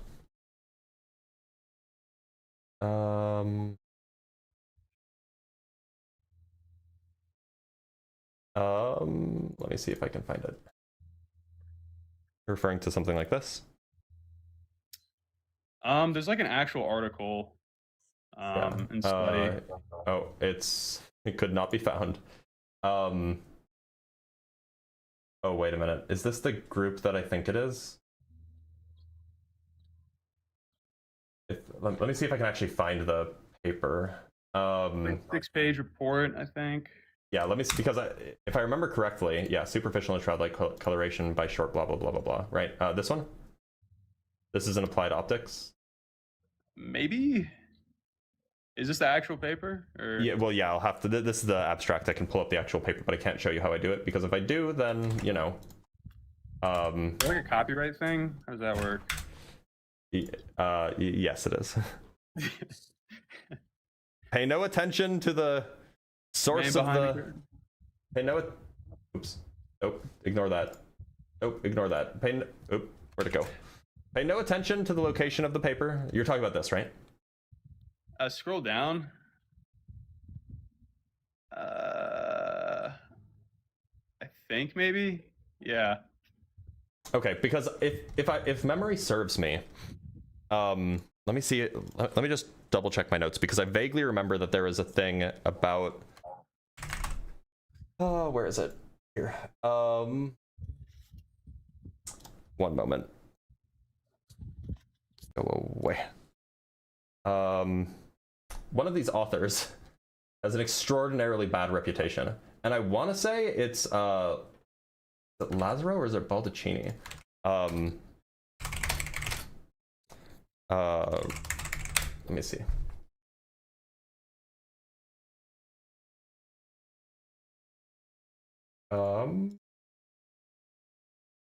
This one. Oh no, I was thinking of the Gianni and the Fanti De Caro Carlino paper. Okay, so I was thinking about a different paper. Yeah, here I don't know if you can select the link, but that's more. The paper that we were just looking at was the one that you were referring to. This one. This is the paper that you're talking about. I haven't looked at this. I can look at it at some point. But isn't it kind of strange? And you know, I could be wrong here, but I'm pretty sure. And you know, I'm no Bible scholar. But I'm pretty sure that doesn't the Bible say that the Shroud of Turin is not one cloth? Yeah, there's also another. Yeah, there's also another supporting cloth that was like the head wrap, I think, something like that. All the strips of linen lying there, as well as the cloth that had been wrapped around Jesus's head. The cloth was still lying in its place, separate from the linen. Look at Yeah, there's So- another cloth that claims to be the head wrap. That's also Right, popular. I haven't but actually it's seen strips of linen, right? So there's the head wrap, that. Yeah. the cloth that has been wrapped around Jesus' head, but then there's also the strips of linen lying there, not just one cloth. Yeah, I mean, the shroud could be one of a number, right? Like, But then why is the proposed shroud covering the entire body? well, in the same way that like you might bandage someone's wounds if they've been,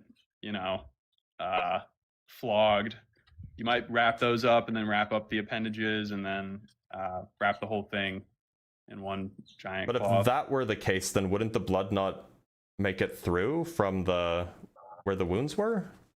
Well, I mean, scourging is pretty brutal. I mean, like Roman scourging like cuts people down to like the rib cage, so that's not Yeah, really but gonna. wouldn't he have bled out already?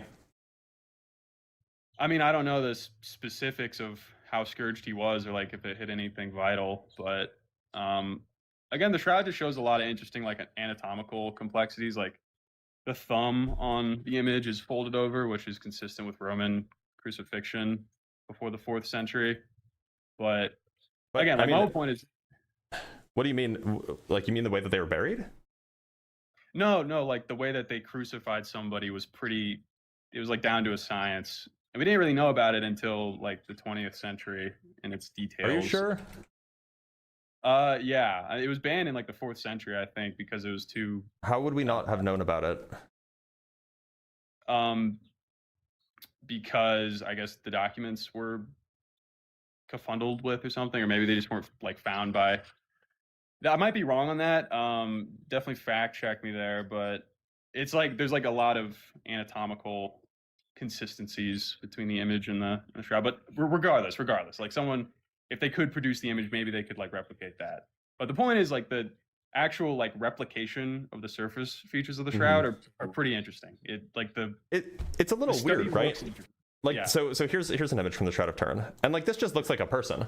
But if this was wrapped around a face, we wouldn't have expected it to just be a two-dimensional image of a person, right? We would have expected it to be kind of a wrapped image of a person. Yeah, that's a fair point. And I think that kind of interesting to scripture is that, I mean, a salient theme of the Bible is that God preserves his word. And I mean, the claim at least is that that is an image of the word. John 1, in the beginning was the word was God. So like, if you take a photo of just like someone with like an old camera, you have to still develop it, right? And if you wanted God's word to be preserved, it just looks like an image is the thing. And a similar technique. It doesn't look like the kind of thing that would be wrapped around somebody. In fact, if you didn't know a whole lot about perspective, and if you weren't particularly talented, you might just paint an image of what a person looks like rather than an image of what a cloth would look like if it were draped around a person, right? Yeah, that's a fair point. But again, like the shroud again has like the back features on it as well, again consistent with like the anatomy of what happened allegedly. But again, the point is like if God wanted to preserve his word, he probably wouldn't want to be all like distorted and look. But surely you understand that like if every time I bring up a piece of evidence to the contrary, you just say, well, God wanted it to be this way, and so there was a miracle that happened. Like, surely you understand that like that can't really then be taken as like a scientific argument. Well, my point is that it's consistent with the story, right? Is that God? I mean, you could just say that like he poofed. You could just say that he poofed the Shroud of Turin into existence, right? And that would be consistent with the story. Sure, yeah, but again, the fact is that it does have this historicity where, like, again, if you look at that study, it, at least from what I can find, it's the only study that actually replicates like the linen features of the shroud. So like micron image depth and like discoloration, like the VP8 stuff. I don't know what VP8 is. I think NASA developed it, and it's for like imaging like surface features from just like an image. So like you can get like topography and depth from just a 2D image, that sort of thing. But yeah, it's just something interesting to look into, and I'd recommend it because you seem pretty scientific. I like your videos, by the way. I don't mean to like smooth talk you, but I appreciate that. Yeah, it's just interesting to look at. I don't know. But I mean, what is also yeah, go ahead. So what's also kind of interesting is that what the shroud study, from what I can tell, sort of demonstrated is like the way that they replicated the image was by using lasers or a laser. And what that did to the linen was, I'm not a biology major, so don't split hairs here, but it altered like the biochemical makeup of the image site. So it created these things called VOCs, volatile organic compounds, and then those VOCs could be activated through, say, heat and pressure to like bond to new sources of carbon. And it just so happens that in like the 16th century, the shroud was in a fire that you can actually see still on the shroud. There's like burn marks. But I mean, a good like critique of the shroud was like the carbon dating and all this. And like, I don't doubt the source. I don't doubt like they took a lot of precautions and sent it to different they specifically avoided dating the parts that were burned. Yeah, but my point is like if it was an image produced by this kind of a laser that they describe in the study, then it wouldn't really matter. Like it would permeate through the whole cloth. That's kind of my point. I don't understand how that addresses the carbon dating bit. Because if it's introduced to heat, that carbon could be captured again by the VOCs that are like a part of the linen, and those VOCs. But the fire wasn't the fire wasn't in the 1600s. It was in the fire wasn't at the same time that the carbon dating. Well, no, that's my point. Is that it could skew it? Is my point? Is that like that new source of carbon could bond to the shroud, and But isn't it awfully coincidental that like the carbon dating pinpoints it to the same time when somebody says that they found the forger? Well, I mean, it's like around the same time. It's like just it's within like 70 years or something. But that seems like an awfully big coincidence. Well, I mean, again, there was like debate between the people who did the carbon dating of like if it's between the 1400s or the 11th century, and then they just like, as a vote, decided to pinpoint it around 70 years from the supposed forger date that they all knew about. No, I think like, the error bars are like 70 years, which is the error bars are like 70. I can just go pull it up. Yeah, I might have misspoken. Let me pull it up.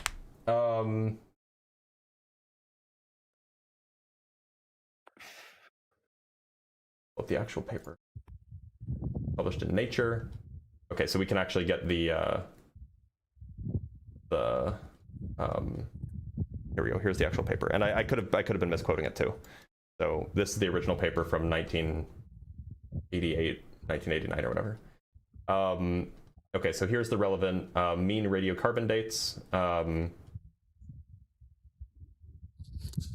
So here's some tests on the left, and then here are the results on the right. I think if I'm reading this properly. And so you take a whole bunch of data, and then you find error bars, right? The age of the shroud is obtained at 1260 to 1390 with at least 95% confidence. So yeah, I mean, it's like, what are the odds? I definitely get that. Well, it's less than 5%, right? So yeah, but aren't there other? Well, I mean, here's my point: is that it's a pretty well-researched piece of history, even if it was from the 14th century. And my point is that the only way that's been replicated in any like detail was as described by the that's not true. Luca Garlascelli also replicated it. He replicated a different aspect of it, but he replicated it. Yeah, but not in its totality is my whole point. Well, neither did the researchers. Neither did these Italian researchers. They didn't replicate it in its totality. Well, yeah, you should look into like how. Like, well, I mean, you just said that they didn't. So I mean, and we can just look at the abstract here. So what they do is, we present a survey on 5 years of experiments of excimer laser irradiation of linen fabric, seeking a coloration mechanism able to reproduce the microscopic complexity of the body image embedded into the shroud of Turin. We achieved a superficial shroud-like coloration in a narrow range of irradiance parameters. We also obtained latent coloration that appears after artificial or natural aging of linen following laser radiations that at first did not generate any visible effects.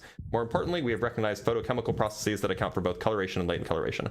So all they've done is they've essentially achieved a superficial shroud-like coloration. But what they did is they achieved a coloration that looks like what the shroud has. But that's not the whole thing.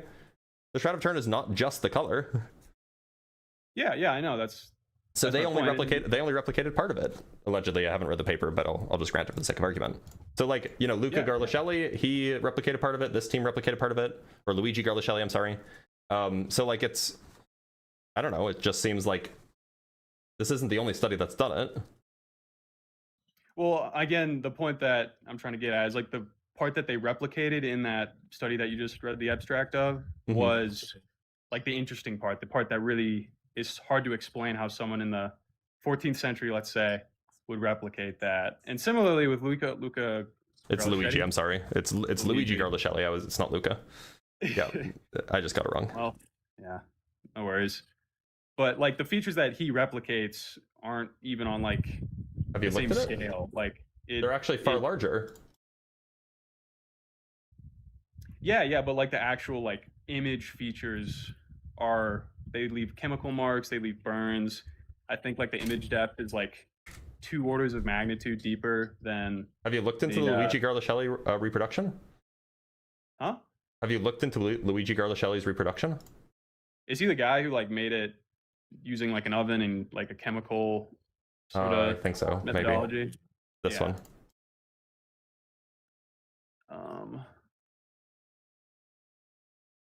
I think I remember seeing like a video about him, and then I went from there. But And like to be clear, like this is also peer reviewed and published. So yeah. But my point is like he didn't actually replicate the image features as are seen on the shroud with like this micron image depth and I'm pretty sure. But he made an and- image, no doubt. But like At least from the abstract, the paper that you referred me to doesn't make the claim that they reproduced it either. They achieved a Well, no, they- superficial shroud-like coloration. They didn't actually verify that that's the same mechanism, right? But that's my point is like that's the only mechanism that I've seen demonstrated. So like That you've seen Okay, you have demonstrate this- that same coloration? yeah, like with the image depth and Where do they say? Okay, I haven't read this, so I can't talk about. I don't know what you mean by image depth. Do you? But yeah, so like a big, I guess key feature of the shroud is like the image depth doesn't go really into the linen. It's just staying on like the top fibrils, and it doesn't like seep down into the linen like Luigi's study does, where it's this chemical. does it? Like Where burn does it say mark. that? Because I think that he just painted it on it, right? Not what he did. The faint image of a crucified man has pseudo-negative properties, is superficial, contains three-dimensional information, consists of the discoloration of the top cellulose fibers of the linen. The authors present now a simple technique which may explain how the image could have originated from the work of a medieval artist. Furthermore, the authors were able to obtain a good replica of the shroud at 1:1 scale that possesses all of the above-mentioned features and the same visual and spectroscopic properties of the original. So they're claiming that it actually is superficial in the same way. It has the same, consists of the same discoloration, consists of the same, has the same three-dimensional information, is superficial. At least that's what they're claiming here. I'd probably have to go read that again, but to the best of my knowledge, it's like it's like 2 orders of magnitude deeper than the actual image depth. So there is like probably, 3D imaging because they, I think they use like some kind of chemical thing and came across as like a photonegative, which is, cool and interesting. But the claim of the other study, the ENEA study, is like, this is what the shroud surface features actually looked like, and this is how he replicated it. Not the shroud in its entirety, because as the study gets into, you need some pretty wild technology to do that. But yeah, it's just interesting. It's just interesting, and that it's compelling to me. So I just say look into it. But And you look into this one, and then we can agree to agree, right? yeah, the truth will win out one day. So One would hope. All right, I'm going to let you go, Ethan, because I do have a lot of guests waiting, but thanks for being here. yeah, thanks for this discourse. I really appreciate it, man. Yeah, of course. Take care.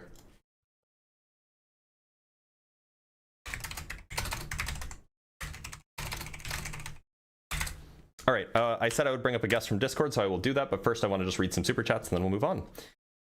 From Irmios with the 5 Canuck bucks. Best friend, 10 years, posted hate message against gays, voiced my concerns in private, got virulent reaction. Don't know how to go forward with that situation. Your best friend sounds like your best friend is changing, which sucks. And so you can do your best to try to pull them out, but you have to cut your losses somewhere, and that's a hard thing to do. Sorry that you're going through that. And from Christopher Sanford with the £5, the idea that the shroud is anatomically accurate is laughable. The arms are significantly different lengths. That's a good point. From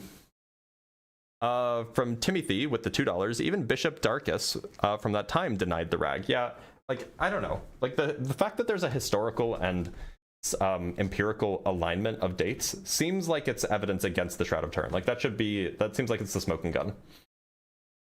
All right, let us bring up our next guest. Let's bring up Don Brando from the Discord. Don Brando, how's it going? You have to unmute yourself.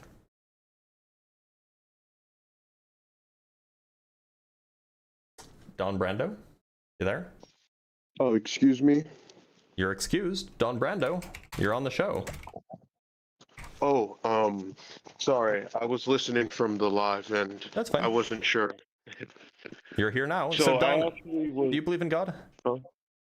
Oh, yes, I do. I am Christian. I'm a Roman Catholic. Okay, why should I believe in God? Well, I came mostly to discuss one of the previous points mentioned about that other caller related to the Trinity. Okay, you want to talk about the Trinity? Help me make sense of it, please. Oh, okay. So the way I was thinking about it is that while the Father, the Son, and the Holy Spirit are like they're different, they do share that similarity of like their intrinsic properties. Like, for example, the way I described it in my head personally would be like if you think about three spatial dimensions. Mm-hmm. Like the X, Y, and Z axis, like in the way our universe works. And I think that I don't know if that would be considered intentionality, but what I see it as is that when it comes to X, Y, and Z, the three are like indistinguishable from each other, yet they describe the exact same thing, even though they are like different, and you can see So that they're different, like they're different modes of the same thing? Yeah, exactly. Okay, so that's modalism, and that's a heresy, so you'd be burnt at the stake for that. Huh? That's modalism. Modalism is a heresy. So Could you describe more into that? yeah, I can get you an explicit definition for you if you'd like. So Oh, modalism yes, is modalism, and actually I can just go to some ministry website to help hopefully, and I can just read it from there. Modalism. Okay, so modalism says that there are no personal distinctions within the Godhead. Instead, God has, as it were, three different masks which he puts on depending on whether he is operating as Father, Son, or Holy Spirit. That's what modalism is. Okay, so I guess I did not clarify my point enough as to what I meant when I said that. And what I mean is that the three different, well, they're not different, I guess I should say, but they are, but I was just using the dimensions as sort of like an example of how three different things like or not three different things, but how three things can all have the same properties without being, without necessarily being. Okay, sorry, my thoughts are a little bit mixed up right now. But it's like how a dimension is like a straight line, and everything on that dimension is like the same, or not everything on the dimension, but you can represent anything in that dimension as anything on the other two dimensions. So in the But same they're way, orthogonal, God, right? Something can be on the well, x-axis without being on the y or z-axis. well, yes, but what I'm saying is if you, for example, rotated one of the axes, then they would be indistinguishable. So while yes, the way in our model, of Yeah, course, so they these are three distinguishable. But if you do something to Well, them, you can erase the distinction. okay. Is that what you're saying? Yeah, exactly. Well, it's So very they have close, different. yeah. So they have different They're properties. different well, the properties are all the same because of the fact that translation and rotation and, well, not rotation, I guess, but like translation and reflection and stuff works on a one-dimensional plane, and these three are just three different interpretations of that same of that same quantity, because So then it wouldn't each be the case that dimension. Jesus is holy God? No, Because one axis they're is certain. all. So the x-axis is certainly not wholly the three-dimensional space. What I was trying to get at is that we describe three-dimensional axes as like sort of like the sides of like a box, for example. Whereas what I'm trying to say is that these three can also run in parallel and describe different qualities. Like, for example, like sliders, for example, like each like X position, Y position, Z position, that can all be described as like specific I guess you could say values, like numbers, for example.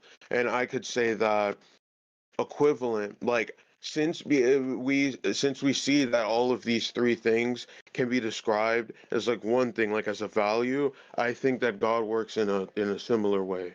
But one value is not the whole triplet of values, right? Well, I think you can have one value to represent those triplet of values, like a hash, No, for you example. can't. If you're in a three-dimensional space, you can't represent a point in a three-dimensional space with a single number. Well, what if it's well, I do think there can be like specific algorithms that you can use to do it. No, you Like, can't. for example, That's what makes it a like what about three-dimensional space. concatenation? But what about like something like concatenation, where you concatenate all three of these discrete points, all three of these discrete values, and concatenate them together to make a single value. Right, And you but then that single then each single value along the single value corresponding to the x coordinate is only part of the value that you produce from the concatenation algorithm. Well, okay, so with that, I would say that it's that each three of okay, wait. I think that what I was trying to say is that the fault like they're like I like what one of the previous callers said about all three the God, the Father, the Son, and the Holy Spirit are all different in origin, but like in terms of properties they are shared. And I was thinking about it when it comes to that specific value I was talking about, or any values, it's that they're shared between them, but like sometimes some of those values are specifically, well, I wouldn't say but like it's all fully accessible. It's that there are certain things that are relegated to specific things, or at least like preferred among specific parts. I have no idea what you were just trying to convey. Sorry, I'm more like, this is more of I guess you could say conjecture, in my opinion, but it's just Okay, like so stuff that I'm. let me give you let me just be honest with you. Like, doesn't it seem weird that you have to like twist yourself in all sorts of shapes in order to justify this fundamental aspect of your dogma? Like, it makes like it's obviously so nonsense that like you have to twist yourself in order to try to make it make any sort of sense. Isn't that a problem? I honestly do see that as definitely being an issue, and I guess it is like, obviously, I like I said, I am Christian. Obviously, that is a result of my upbringing, and I don't know. Give me a.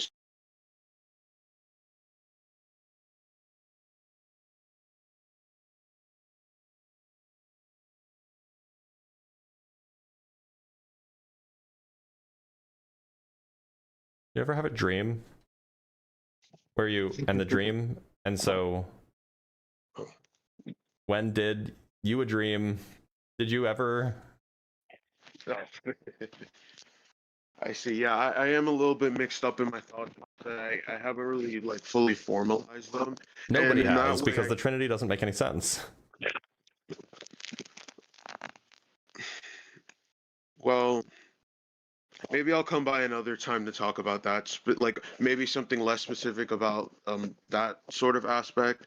Okay. But when it comes to, and I do understand like your standpoint. Like, I find it difficult. Like, so much as to convince, but I guess like as a here on, I wanted to acknowledge that at some point this like pushing is like or I guess not pushing, but it's like I think that there's more like within your own distinct group, there's like something that it needs to what I mean is that I need to like I'm not fully understanding it because I think that it's beyond my comprehension and that I need to do more things in order to be able to better understand it. Is what I I'm saying. think Like that it's a the little out of best, my I think that if you're going to be a Christian and a Trinitarian Christian at that, the best thing you can do is they say that the Trinity is fundamentally not understandable by humans. It's just a mystery. I don't think like I think that that is probably the most intellectually honest thing that you can do, and I think it's the easiest way out of the problem of the Trinity. Okay, I actually will take that then in that case because like I said, I have not formalized anything and I have no reason to dispute that claim. Is just that I am like a person who is like very interested in knowledge. Like knowledge Me is too. like one of my biggest pursuits. Even if it's like pointless, even if it doesn't really matter at all, it's something that I just want to know because in my way that's like I perceive that as like my service to God. As like I believe that like I guess there's so many things I could talk about aside from the Trinity. Like nature, for example, I believe that is part of God's intention as well. And I think that in exploring science, I am exploring God's will because God made this big world for all of us.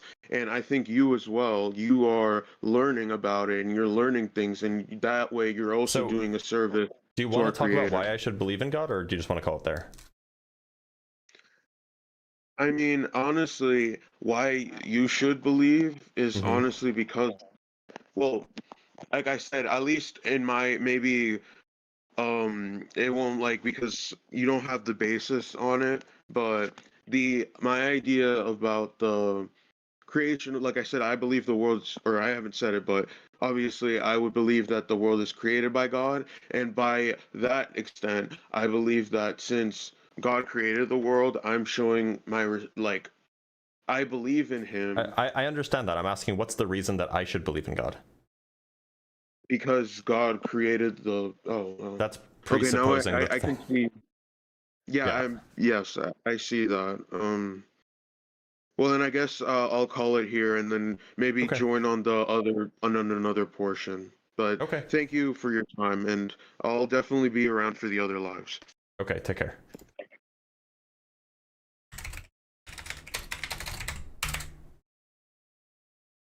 From Taylor Galilea with the $10. How is the herringbone weave pattern not just a nail in the coffin for the shroud? I've heard this claim, but I've also heard it be rebuked, if you will. So I don't know. From Brian Peck with the $5. Oh man, if he went with the laser light power, the amount of energy released instantly is around half a Hiroshima. Yeah, but magic, of course. And from Truman with the $2. All hail the octabillion T. I don't know what that's supposed to mean. But that's neat. Let us bring up another guest from Discord. I attract cheaters. How's it going? You're on the live.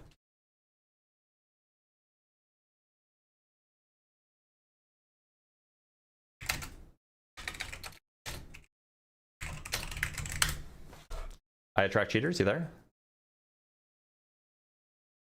You have to unmute yourself. We can fix them.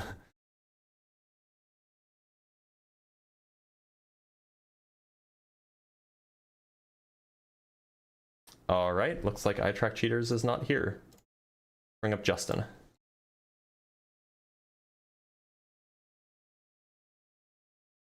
Justin, you there? Gotta unmute yourself. Yeah, I'm here. Hello, can you hear Welcome, me? Justin. How's it going? Groovy, man. How are you doing? I'm doing all right. Justin, do you believe in God? I do. I don't. Why should I? You know, first of all, I would just want to say I think you're pretty nice. You know, Well, I appreciate that. to kind of be on that show with like a hostile atheist, and like you're not that. So good on you, man. Appreciate that. So, what you got for me? So actually, I'd like to talk to you about the Trinity. Previous. Sure. Yeah. So first, I just kind of want to put my cards out. I'm an Eastern Orthodox Christian. I was raised Oneness Pentecostal, which is a form of modalism. By the way, your mic's kind of going in and out. I'm on Discord. Maybe try I changing think your I can do mic. to try to adjust this. I want to make sure. Maybe try changing your mic on Discord. There should be a way to do that. I'm on my phone. You should still be able to. Oh, yeah, that's weird. Yeah. Hold on. Let me see if I can. Am I on a speakerphone? Forgive me, man. You're fine. I've not done this before, so. Your sins are forgiven. Yeah, is this better? I hope so. I hope so too. I'll be loud. How about that? Can I be loud? Sure. Yeah, go ahead. All right. So I want to put my cards on the table. I have a bachelor's of science. I have a bachelor's of Bible and Christian ministry. I have 1 year of seminary, Master of Divinity under my belt, from Orthodox seminary. And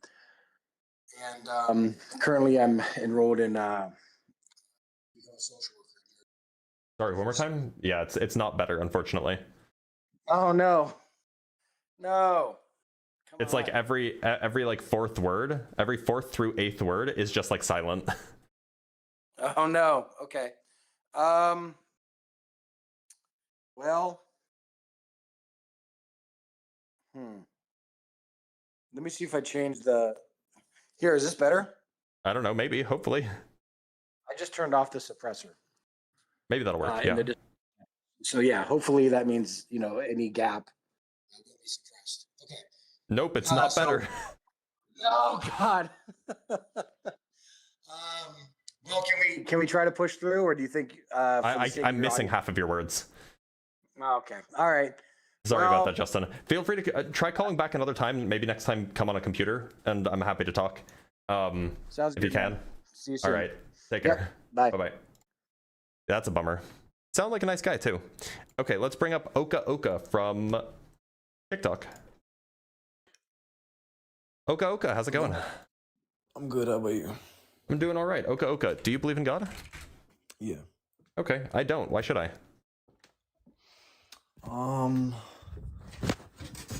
So, like, in order for me to like go forward with the discussion, like, I want to know more about your beliefs, like what you actually believe, because I don't want to talk and just say something that you don't actually hold. Sure. No, I appreciate that.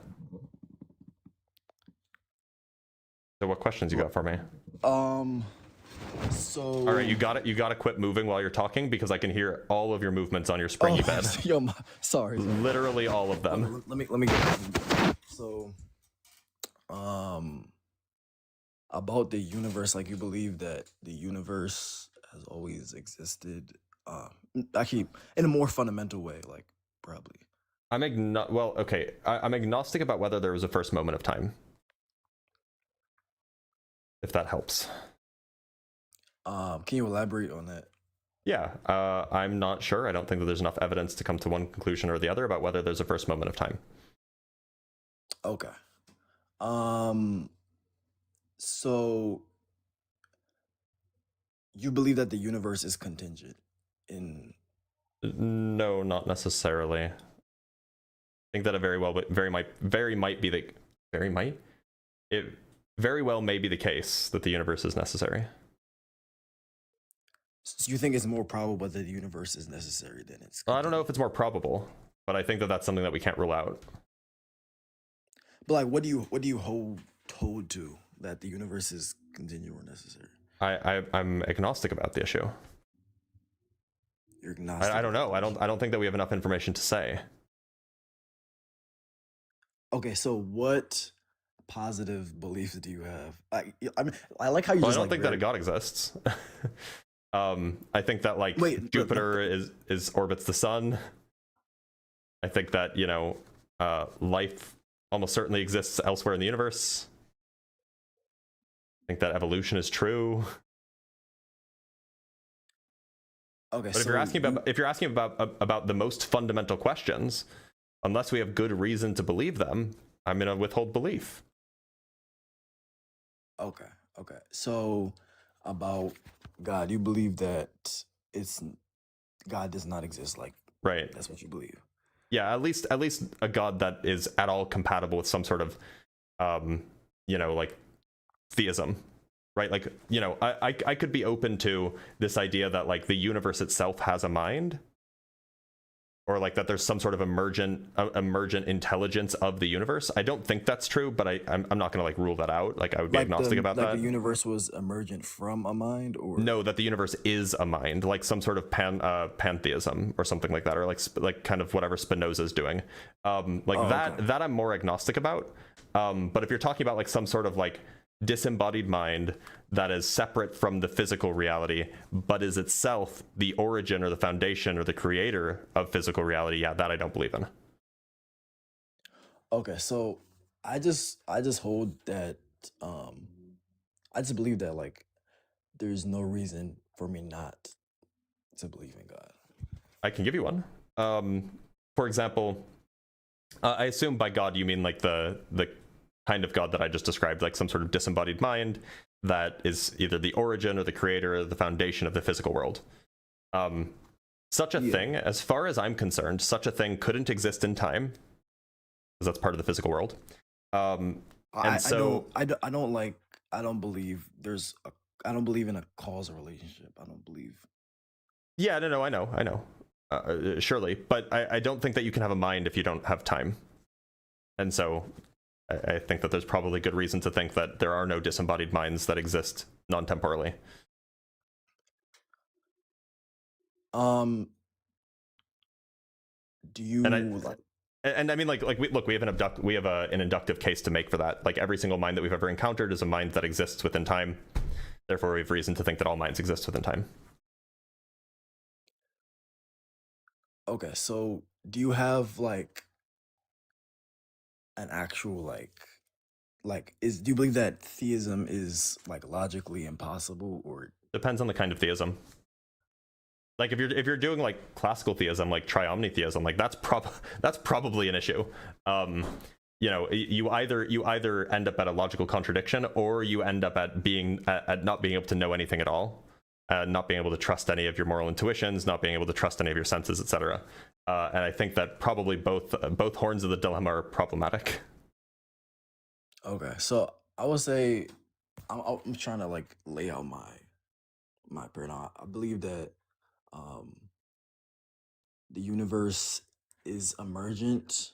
I would say the universe is grounded by a disembodied mind.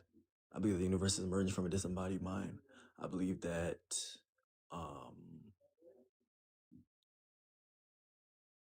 it's non-causal. It's like a grounding relationship. Sure. And yeah, that's just more simply. But if you have any questions, then you can. What do you take a mind to be? Like a disembodied, non-temporal mind? What do you take that to be?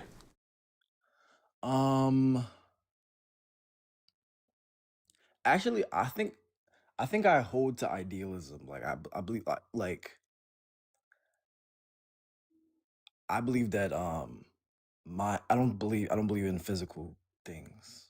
I just believe that minds is I don't know if I can say it like formally if I make a mistake.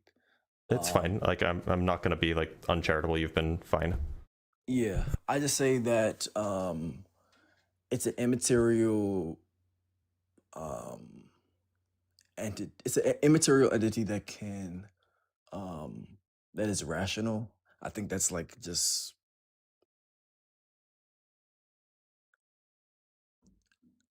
What does it mean to be rational? If it's like non-temporal. I would say capable of thought, like capable of rational thought. But that's a process, and a process takes place in time. Right, like a good yeah. So a good example of like rational thought is kind of moving. I don't, moving's not the right word, but it's sort of progressing through an argument or progressing through a series of premises and then coming to a conclusion based on those premises, right? That would be an example of rational thought. But that's a process, right? You first conceptualize the premises, and then you deduce relationships between those premises, and then you derive a conclusion from those relationships. And so, like, I don't see how that could happen if we're non-temporal. Wait, hold on, give me a second.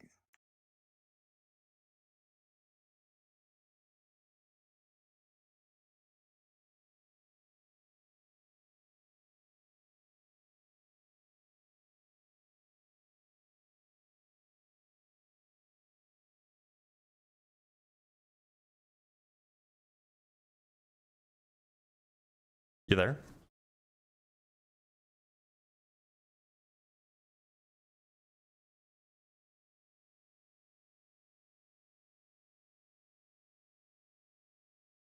Oka, you there?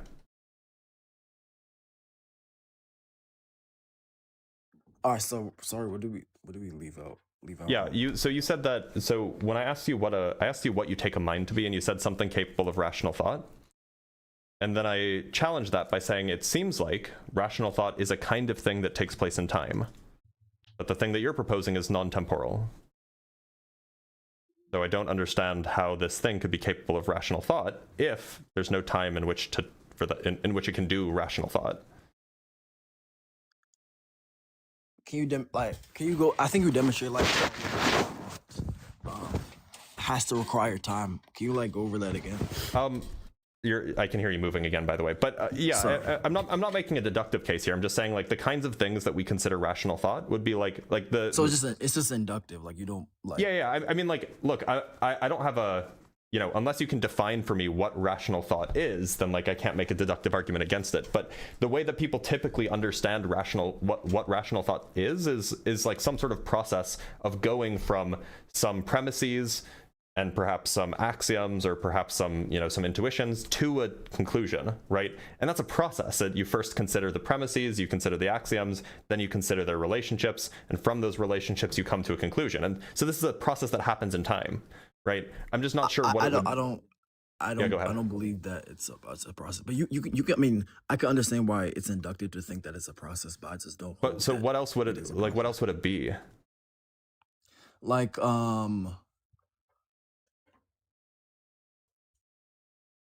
I think that it's I just don't think that it's a process. I just don't think that it's something so that like okay, but what is it? It's something that's instantiated. A thought is something that's instantiated. Well, so look, a thought might be instantiated, but the rational is not just a thought, right? A single thought isn't rational. It's never rational. A rational is a connection. It's a deduction or perhaps an induction. What I mean by rational is I believe that is what I'm saying is that it the thoughts obey certain logical things, not specifically that there's a logical process, but that they obey logic, and that those thoughts are instantiated. That those thoughts can be instantiated atemporally. Like I don't think the thoughts that I'm instantiating right now are atemporal. They're occurring within time sequentially, but I don't. I just don't think I don't have. You can make an inductive argument, but I don't believe that that is logically. I think that it can't be the case. That's what I'm trying to say. So, in your view, what is the distinction between what you consider God's thoughts to be like and a book? Hold on, wait a second. I literally just said our thoughts are temporal and sequential. I know, I'm talking about God's. I'm talking about God's thoughts. No, I was just replying to a comment. Okay, don't worry about the comments. Oh, okay, sorry. So what's the distinction between, say, God's thoughts and like a mathematics book? God's thoughts in a mathematics book? Yeah. Or just like a book with propositions that are true in it. Book is a mathematics book exists within a temporal mind. I don't okay, well, math books don't exist within minds. They're like They exist in like the world, whether or not you think that the physical world exists. They're not like within some temporal mind. I don't. Like, so let me elaborate on what I mean by this. It's not really a criticism. It's just like kind of a question. Look, so imagine that you had like Cutting. Oh yeah, you are cutting out. Okay, can you hear me? Cutting out. Hello. Can you hear me all right? Okay, I can. Hello. Hold again. Hello. Can you hear me? Yeah, I can hear you.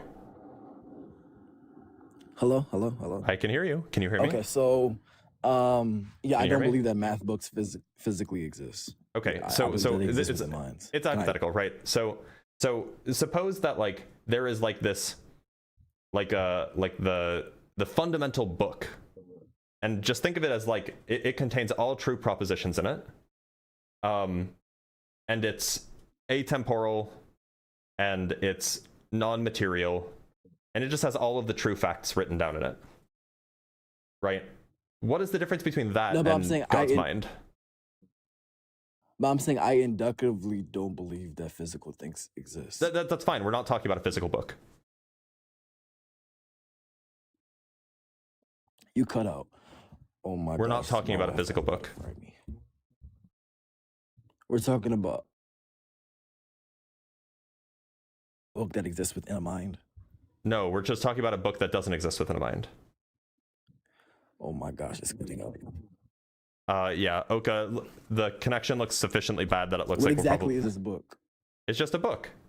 It has facts written down in it.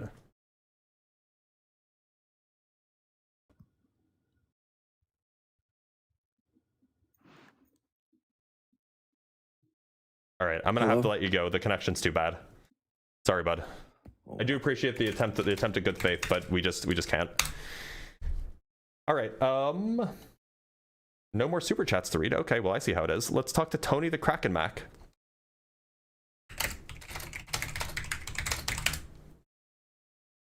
I do a little light trolling, right? Tony, how's it going? Pretty good. How are you? I'm doing all right, man. I appreciate that. Tony, do you believe in God?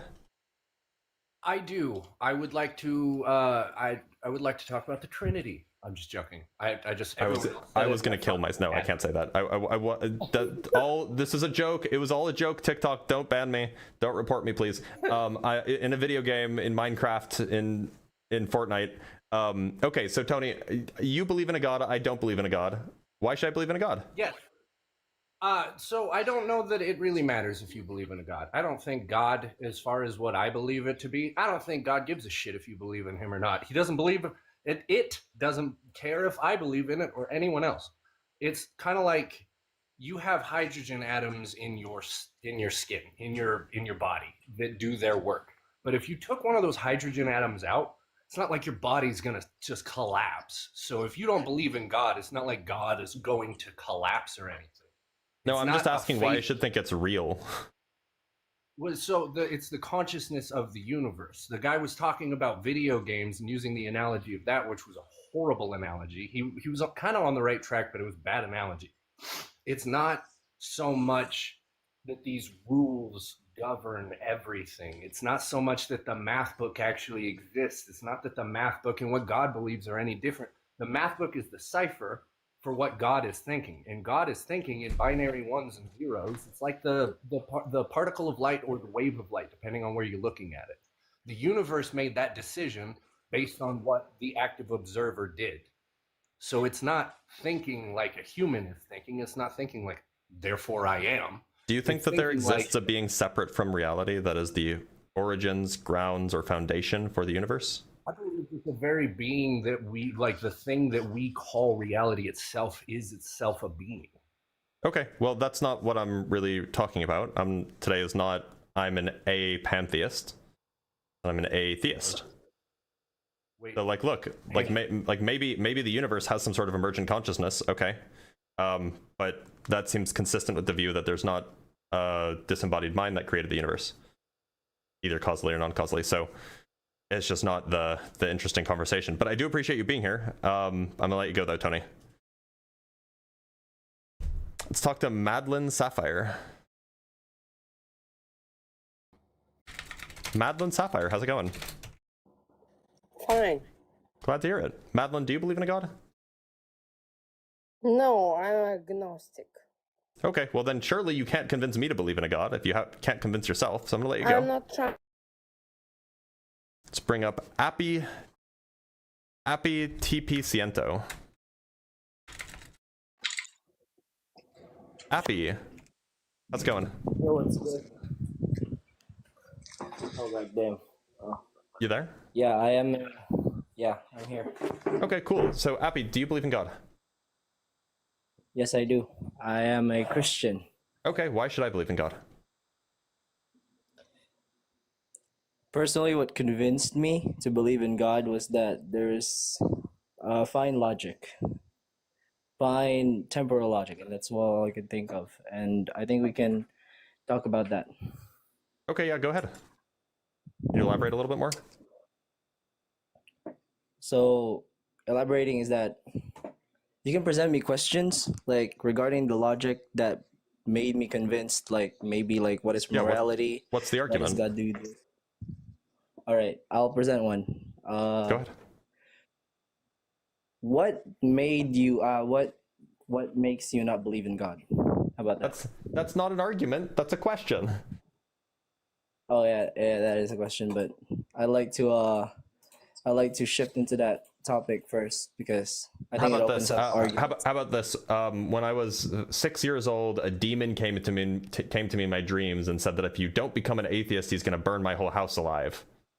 Okay, why should I believe in God? Well, that is a very, very ridiculous analogy, and not analogy, I mean example. But I mean, sure, that is one reason. That sure is one reason to not believe in God, and I understand the perspective. But why should I believe in God? Yeah, but logically, why you should believe in God is that logically it is very fine, and then it's very fine. I could try. I don't know what that means. I could try persuading you. I could try persuading you. Yes, please provide an argument. All right. All right. Let's say I think God provides like providence in this world that if you personally like engage with him, you can experience that interpersonally without like perhaps increased mentality, you know, something like that. It sounds like what you're telling.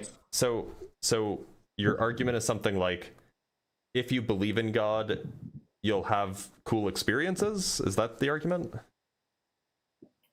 Well, you'll have more positive experiences, and that might be an indication like God interpersonally is like very hard to convince onto others. Like, have you tried being a Christian, or are you born into a No, I mean Christianity. No, I haven't tried being a Christian. Christianity seems like kind of fundamentally flawed from the get-go. It seems like actually like being a Christian actually kind of leads you to some like really non-positive experiences. Like, it requires that you believe that, like, you know,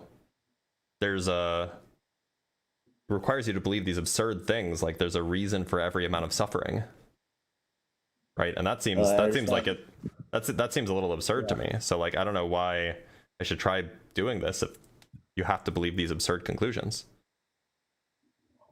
Oh yeah, that is understandable. That is an understandable perspective, but that's quite literally how religion works. It's that we frame into these godly beings, and I think what makes them true to me is that it's just so logically fine. Like, presume like what do you mean logically fine? To specify logically fine is that I can literally answer some sort of atheistic questions that cause doubts until people. And okay, I but can't that's not think of just to be clear, having an answer to every question doesn't mean that the belief is true. Yeah. That is true. That is true. Why should I think that it's true? Yeah, that's why persuasion is something like not objective. It's just your right. I'm just asking for a reason why I should think it's true, not for a reason why I should think it's, say, consistent. By the way, it's just not the case that you can logically answer every question, but in like a logically consistent way. But that's neither here nor there. Even if you could, that wouldn't make it true. Yeah, that because is true. I could do the same thing with naturalism, right? You ask me any question, I'll give you a naturalistic answer. Mm-hmm. But that doesn't make it all true. right, I'll try to answer. Actually, this time I'll try to answer your question. Like, what, what can you? What was that? What's the question again? Yeah. Forgot. Okay. Why did dinosaurs get cancer? Why did dinosaurs get cancer? I think that's a pretty stupid question, but You said that you can answer any question that an atheist asks. Well, I asked you one. Calling it stupid isn't answering it. Well, that's pretty absurd. I guess we have no evidence in that. Oh, yes, we do. We have tons of evidence that dinosaurs had cancer. I can show you a dinosaur bone that has cancerous growth on it.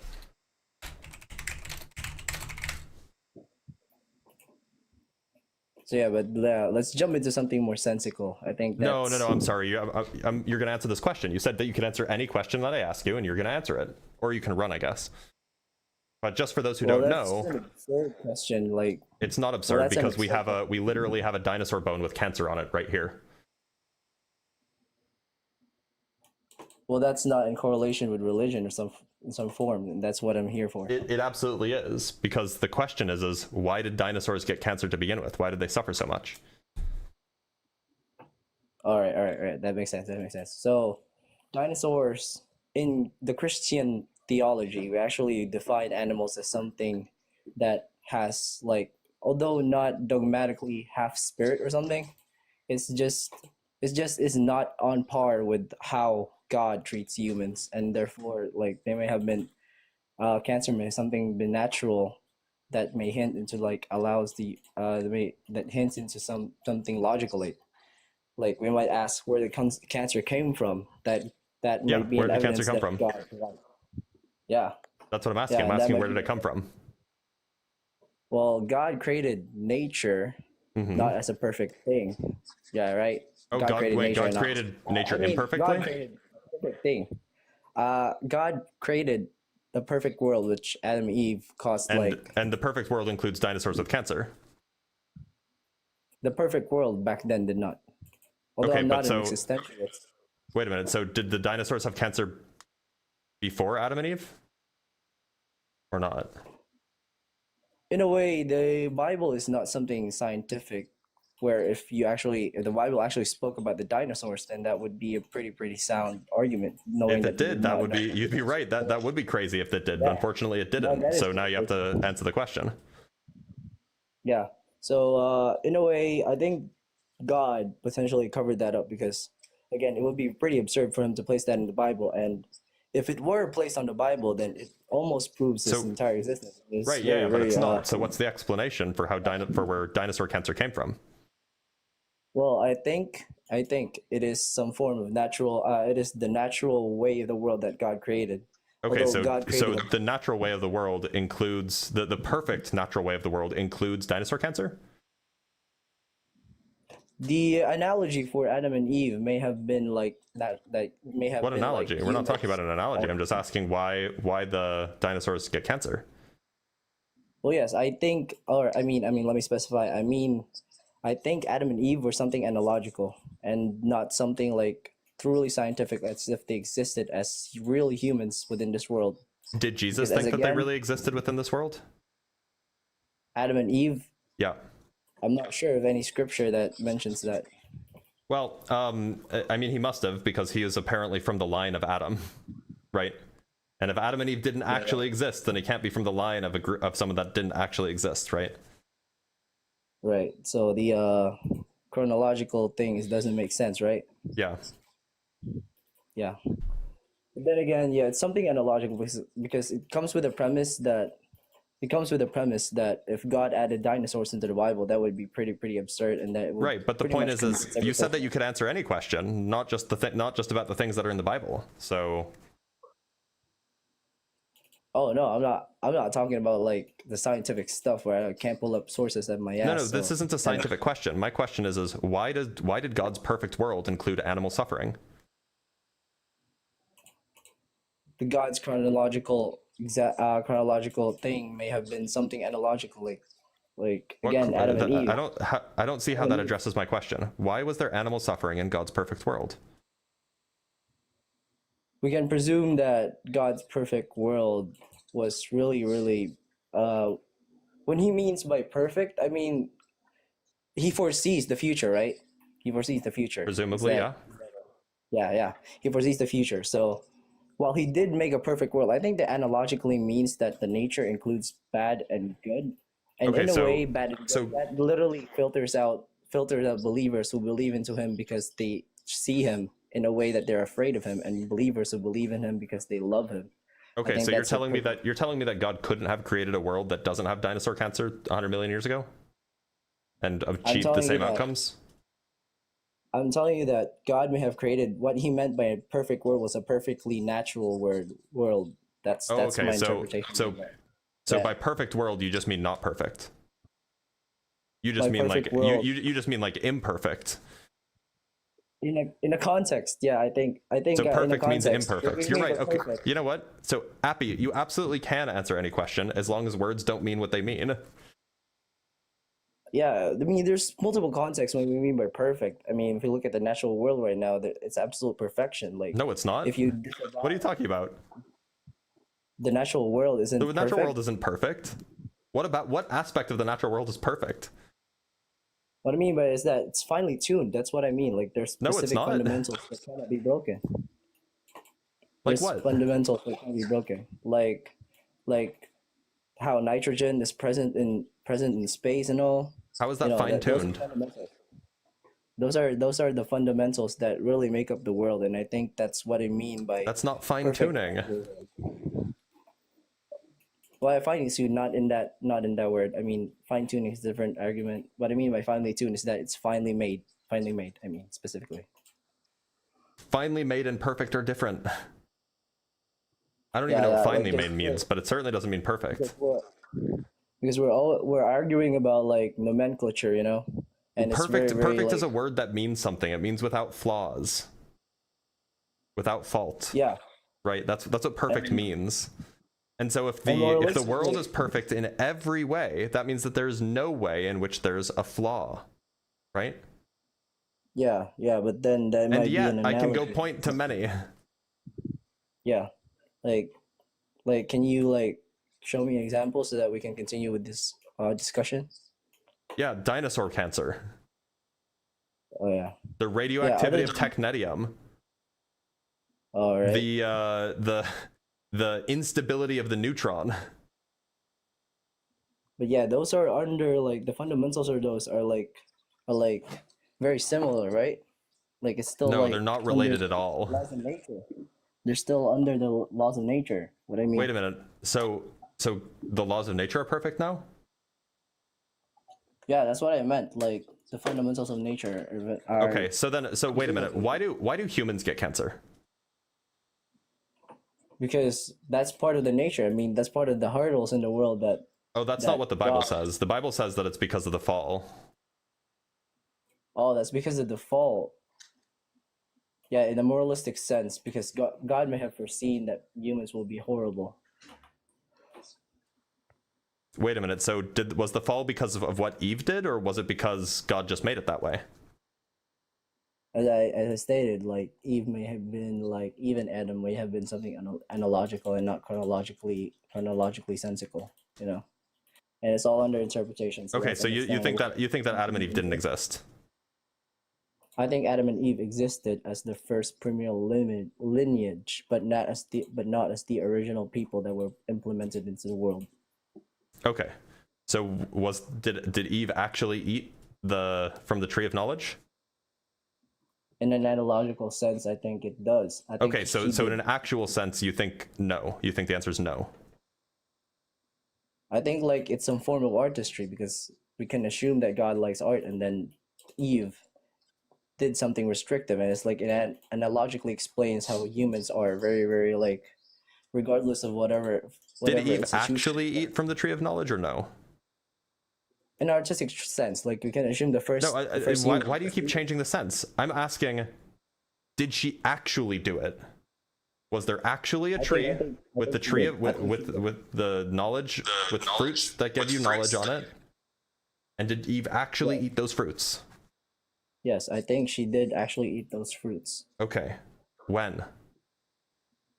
And again, that's not chronological because they were the first. If it actually happened, then it happened at a time. Yes, and that happened under living time. So When? even Adam and Eve were real. Adam and Eve were real, but we can't Okay, tell when? That's, Adam and Eve were real, and that Okay, was. I thought that you could answer any question that an atheist asks. When? I think that's an absurd question. There's no way you can quantitatively. What do you mean it's an absurd question? When? It's not an absurd. Like, just because you don't know the answer doesn't make it absurd. If these are real people, then they existed at some real time. So when did they exist? At that time period, it's impossible to get the quantitative. Okay, so you can't answer the question. Yeah, that admittedly, you can't answer that question because it's pretty absurd. Just because you can't answer it doesn't make it absurd. It's a normal question to ask when a certain person existed. That there's nothing absurd about that. There's nothing internally contradictory about asking when a person existed. Now, you might not know the answer, but it doesn't make it absurd. But this sounds like you've just admitted that the Christian worldview can't answer the question of when Eve existed. Well, yes, it doesn't make it I mean, the normal premise doesn't make it absurd, but then the impossibility makes it absurd. What impossibility? How is it impossible to know? The impossibility to the impossibility to know when Adam and Eve specifically existed. Why is that impossible? I've talked to plenty of Christians who say that they definitely know Adam and Eve existed 6,000 years ago. Well, I've talked to other people who say I've talked to other people who say that Adam andEve existed 300,000 years ago. Well, their views, I think, are very different to mine, and then the Bible. So then it's not impossible. It's not impossible to pin down a date. You just don't know which date to pin down. If you're unsure, I think it's the best. I think the best way to respond to it is simply assuming that it's not. It's like you can't respond to it. Simply like not respond. So the best way to respond when you don't know something is to say I don't know. Not that's absurd. It's impossible. Exactly. Let's establish that as a premise. Okay, so you don't know. That's not the same thing as it's absurd or it's impossible, right? It's not the same thing, but I think it's absurd personally. And you can. Okay, what's the contradiction then? What's the absurdity? The absurdity is that we can't tell. We can't tell. That's the absurdity. What's the argument for that? And the argument for that is like it was very back then in the past and specific. Yeah, we can know a lot of things about the past. Yeah, like I mean, you can't expect us to know about their bones when like there's plenty of other species who are in there like specific time periods existed, you know? It doesn't make it impossible. Yeah, they may have been like the Homo. It doesn't make it impossible, and that's also like that's also side with my arguments, like both of ours. I mean, it's all under interpretation. You said that you could answer every question. When I gave you a question that you didn't know the answer to, instead of saying I don't know, you just said it's impossible. So if you're going to say it's impossible, you got to defend that with an argument. Not enough to just say, oh, well, you know, we can't be sure. Maybe we can't figure it out. That's not enough. That's not the same thing as impossible. Well, if God did give absolute answers to something objective and non-interpretive, then I think that would literally end the concept of free will. That's ridiculous. That's arguably the dumbest thing that you've said. Yeah. Well, it turns out knowing things doesn't remove free will. Knowing things increases free will. Knowing things increases free will. Yeah. Well, yeah. Obviously. It does.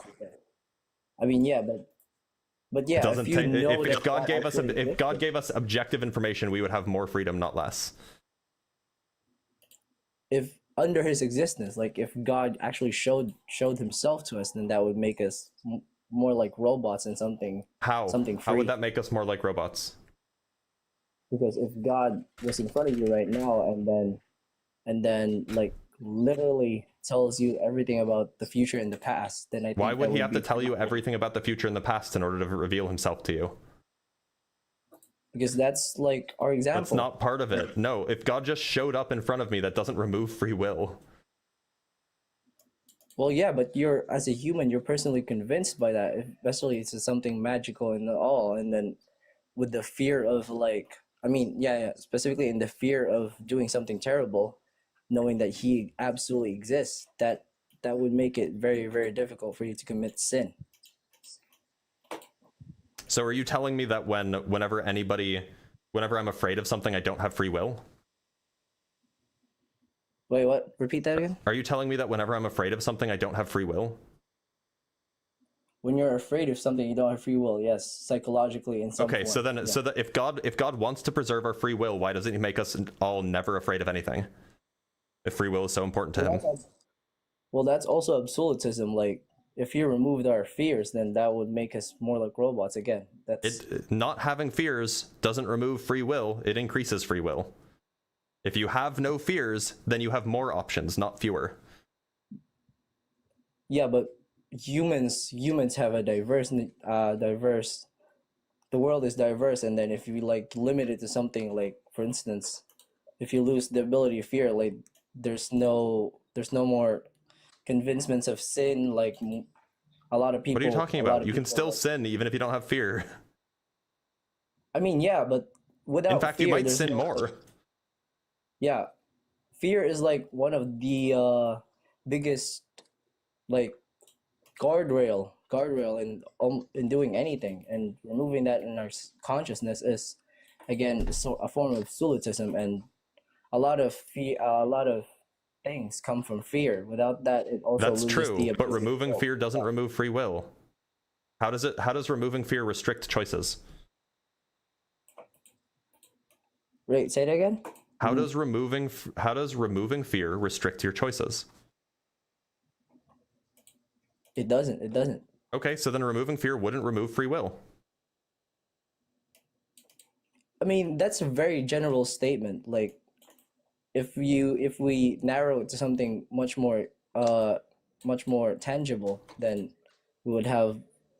Can we try narrowing it to something more tangible? Like, We don't can you need give me an to. example? The point is earlier you said that giving someone fear, that giving someone fear removes their free will, which is probably, it at least restricts it, right? It at least restricts their free will, because if they're afraid, then they have fewer options because they won't do the thing that they're afraid of.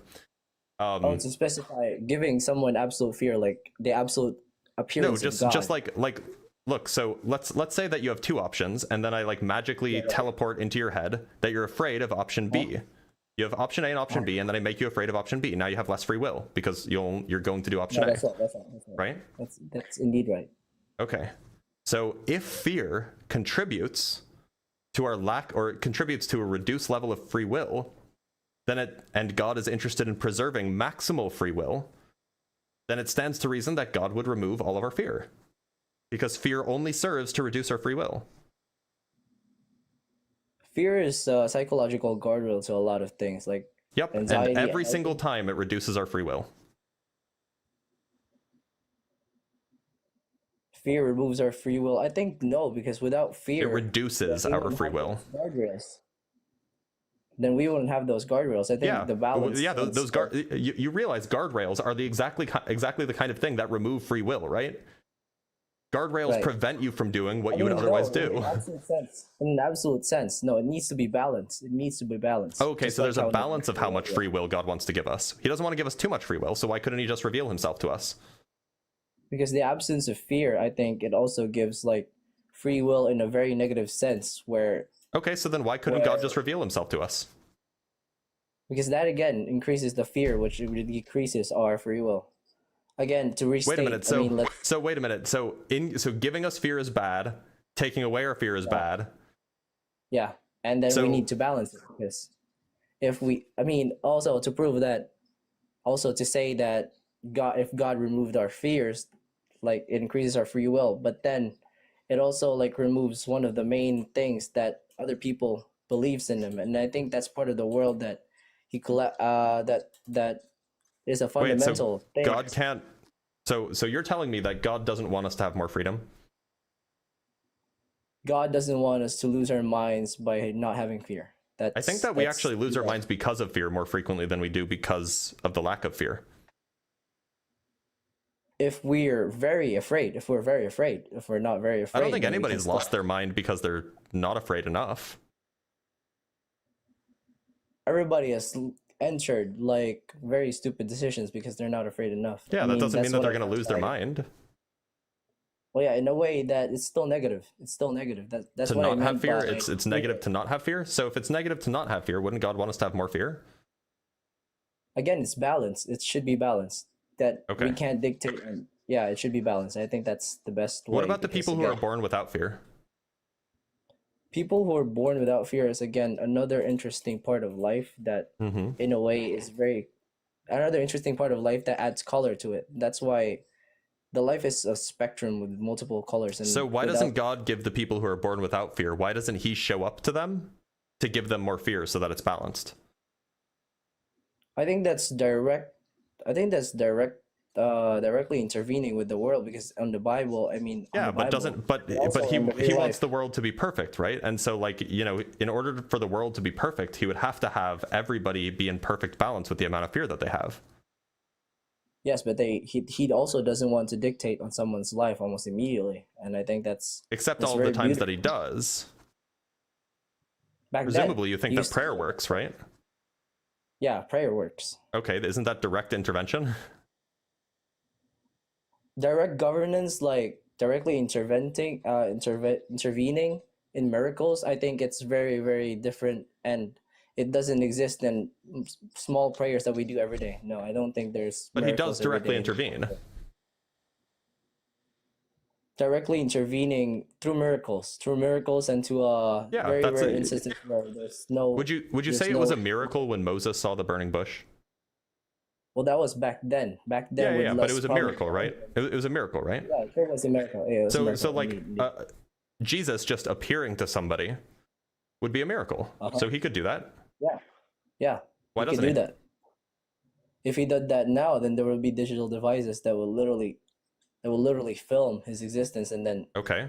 So show what? the rest of the world. That again, concept, and goes back to the concept of fear. So then why causing, like, do you think that all of the miracles that are recorded, like the Our Lady of Zaytun miracle or the miracle of the sun, do you think that these were real miracles that actually happened? I think those were real miracles, and Because the they were beauty is- recorded too. Yeah, because they were recorded, but not in an absolute sense of way.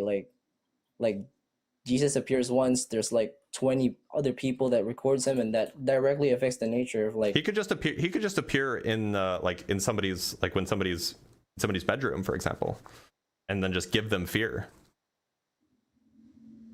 Then we can subjectively say that he may have done that. I don't know. Well, no, but there are people who don't have any fear. Yeah, there are people who don't have any fear. Right, and so why doesn't he appear to those people and give them fear?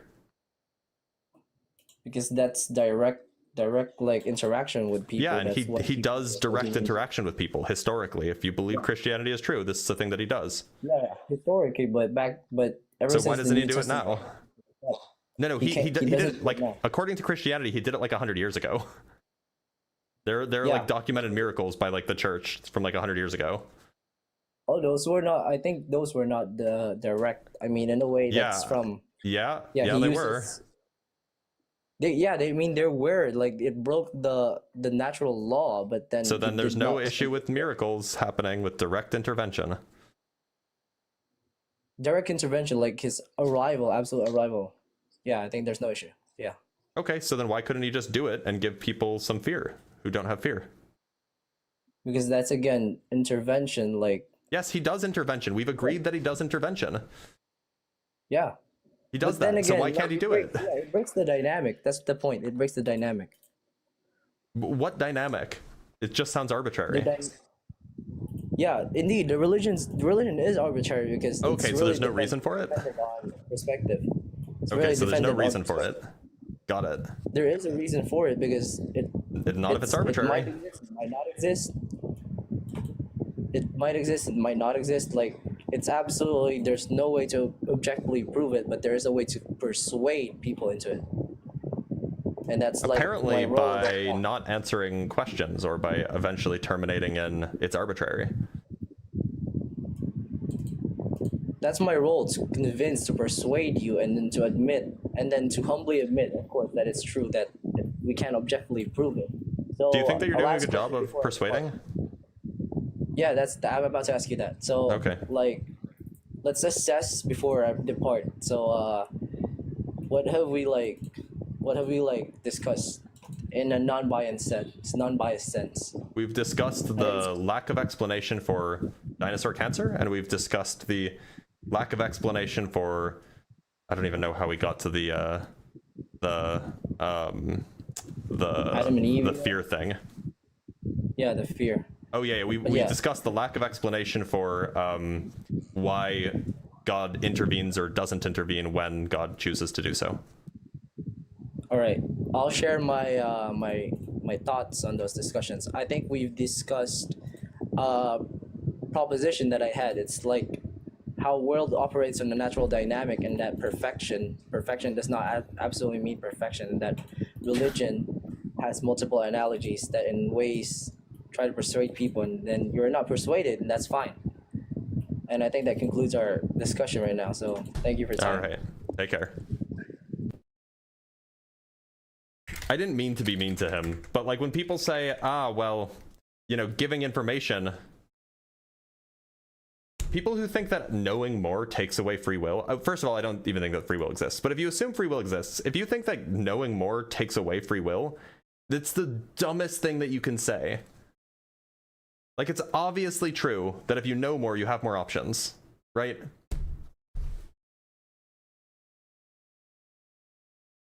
From Pensive with the $20 lava lamp donation. I appreciate that. Thank you, Pensive. Always good to see you. From Miko Makopo with the £5. You are not alone. Here's a super chat for you to read. Thank you.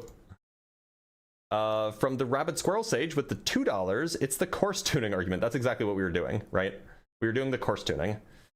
From Jack Fetter with the $5. I feel that he is explaining his beliefs, but rather, I feel less that he is explaining his beliefs, but rather working them out in real time. Friday therapy with Blitz. Maybe dolls would help next time.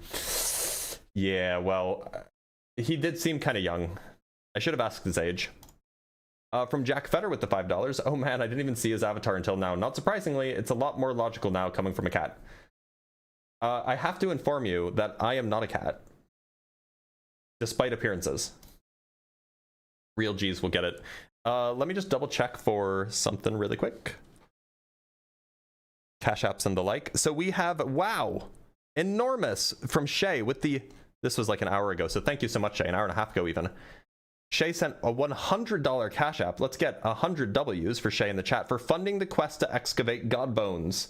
Yeah, we will need to excavate god bones, that's true. Excavating god bones is tricky. They are quite large, it turns out. Otherwise, I don't know, there's something else. But thank you so much, Shay. It's always good to see you, and I always appreciate the generous support. And then we have $5 from Cloud of Time to the new car fund. Yes, we're looking at getting like a slightly used car, and we're not going to buy one brand new because that's financially irresponsible.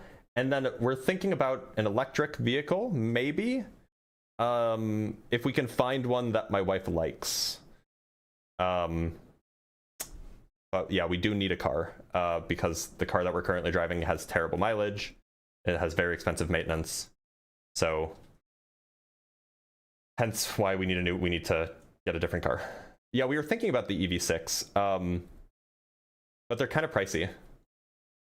The EV4 is also on our list of things to look at. Right, but that is all I have for you guys today, and that is all I have for you guys this week. I will see you guys on Sunday for some more Ask a Physicist, but I don't have anything planned for the rest of the week, so thank you guys so much for being here. Thank you guys so much for supporting. If you want to follow along, if you want to join the community, there's a Discord link. It's not this one, although you can go there. You can join by going to discord.gg/drblitz, just Dr. Blitz. The other thing that you can do is, if you would like to, there are perks to becoming like a $5 a month supporting member, like on Patreon or on YouTube or TikTok or Twitch. You get access to a private Discord channel. You also get access to my debate notes. You get access to somewhere between an hour and a half to 3 hours a week of essentially guaranteed Ask a Physicist answers. And you also get access to some emojis, which are fun for the live streams if you take part in that. So consider it. You don't have to, but consider it. In the meantime, I'm going to go make some coffee and soothe my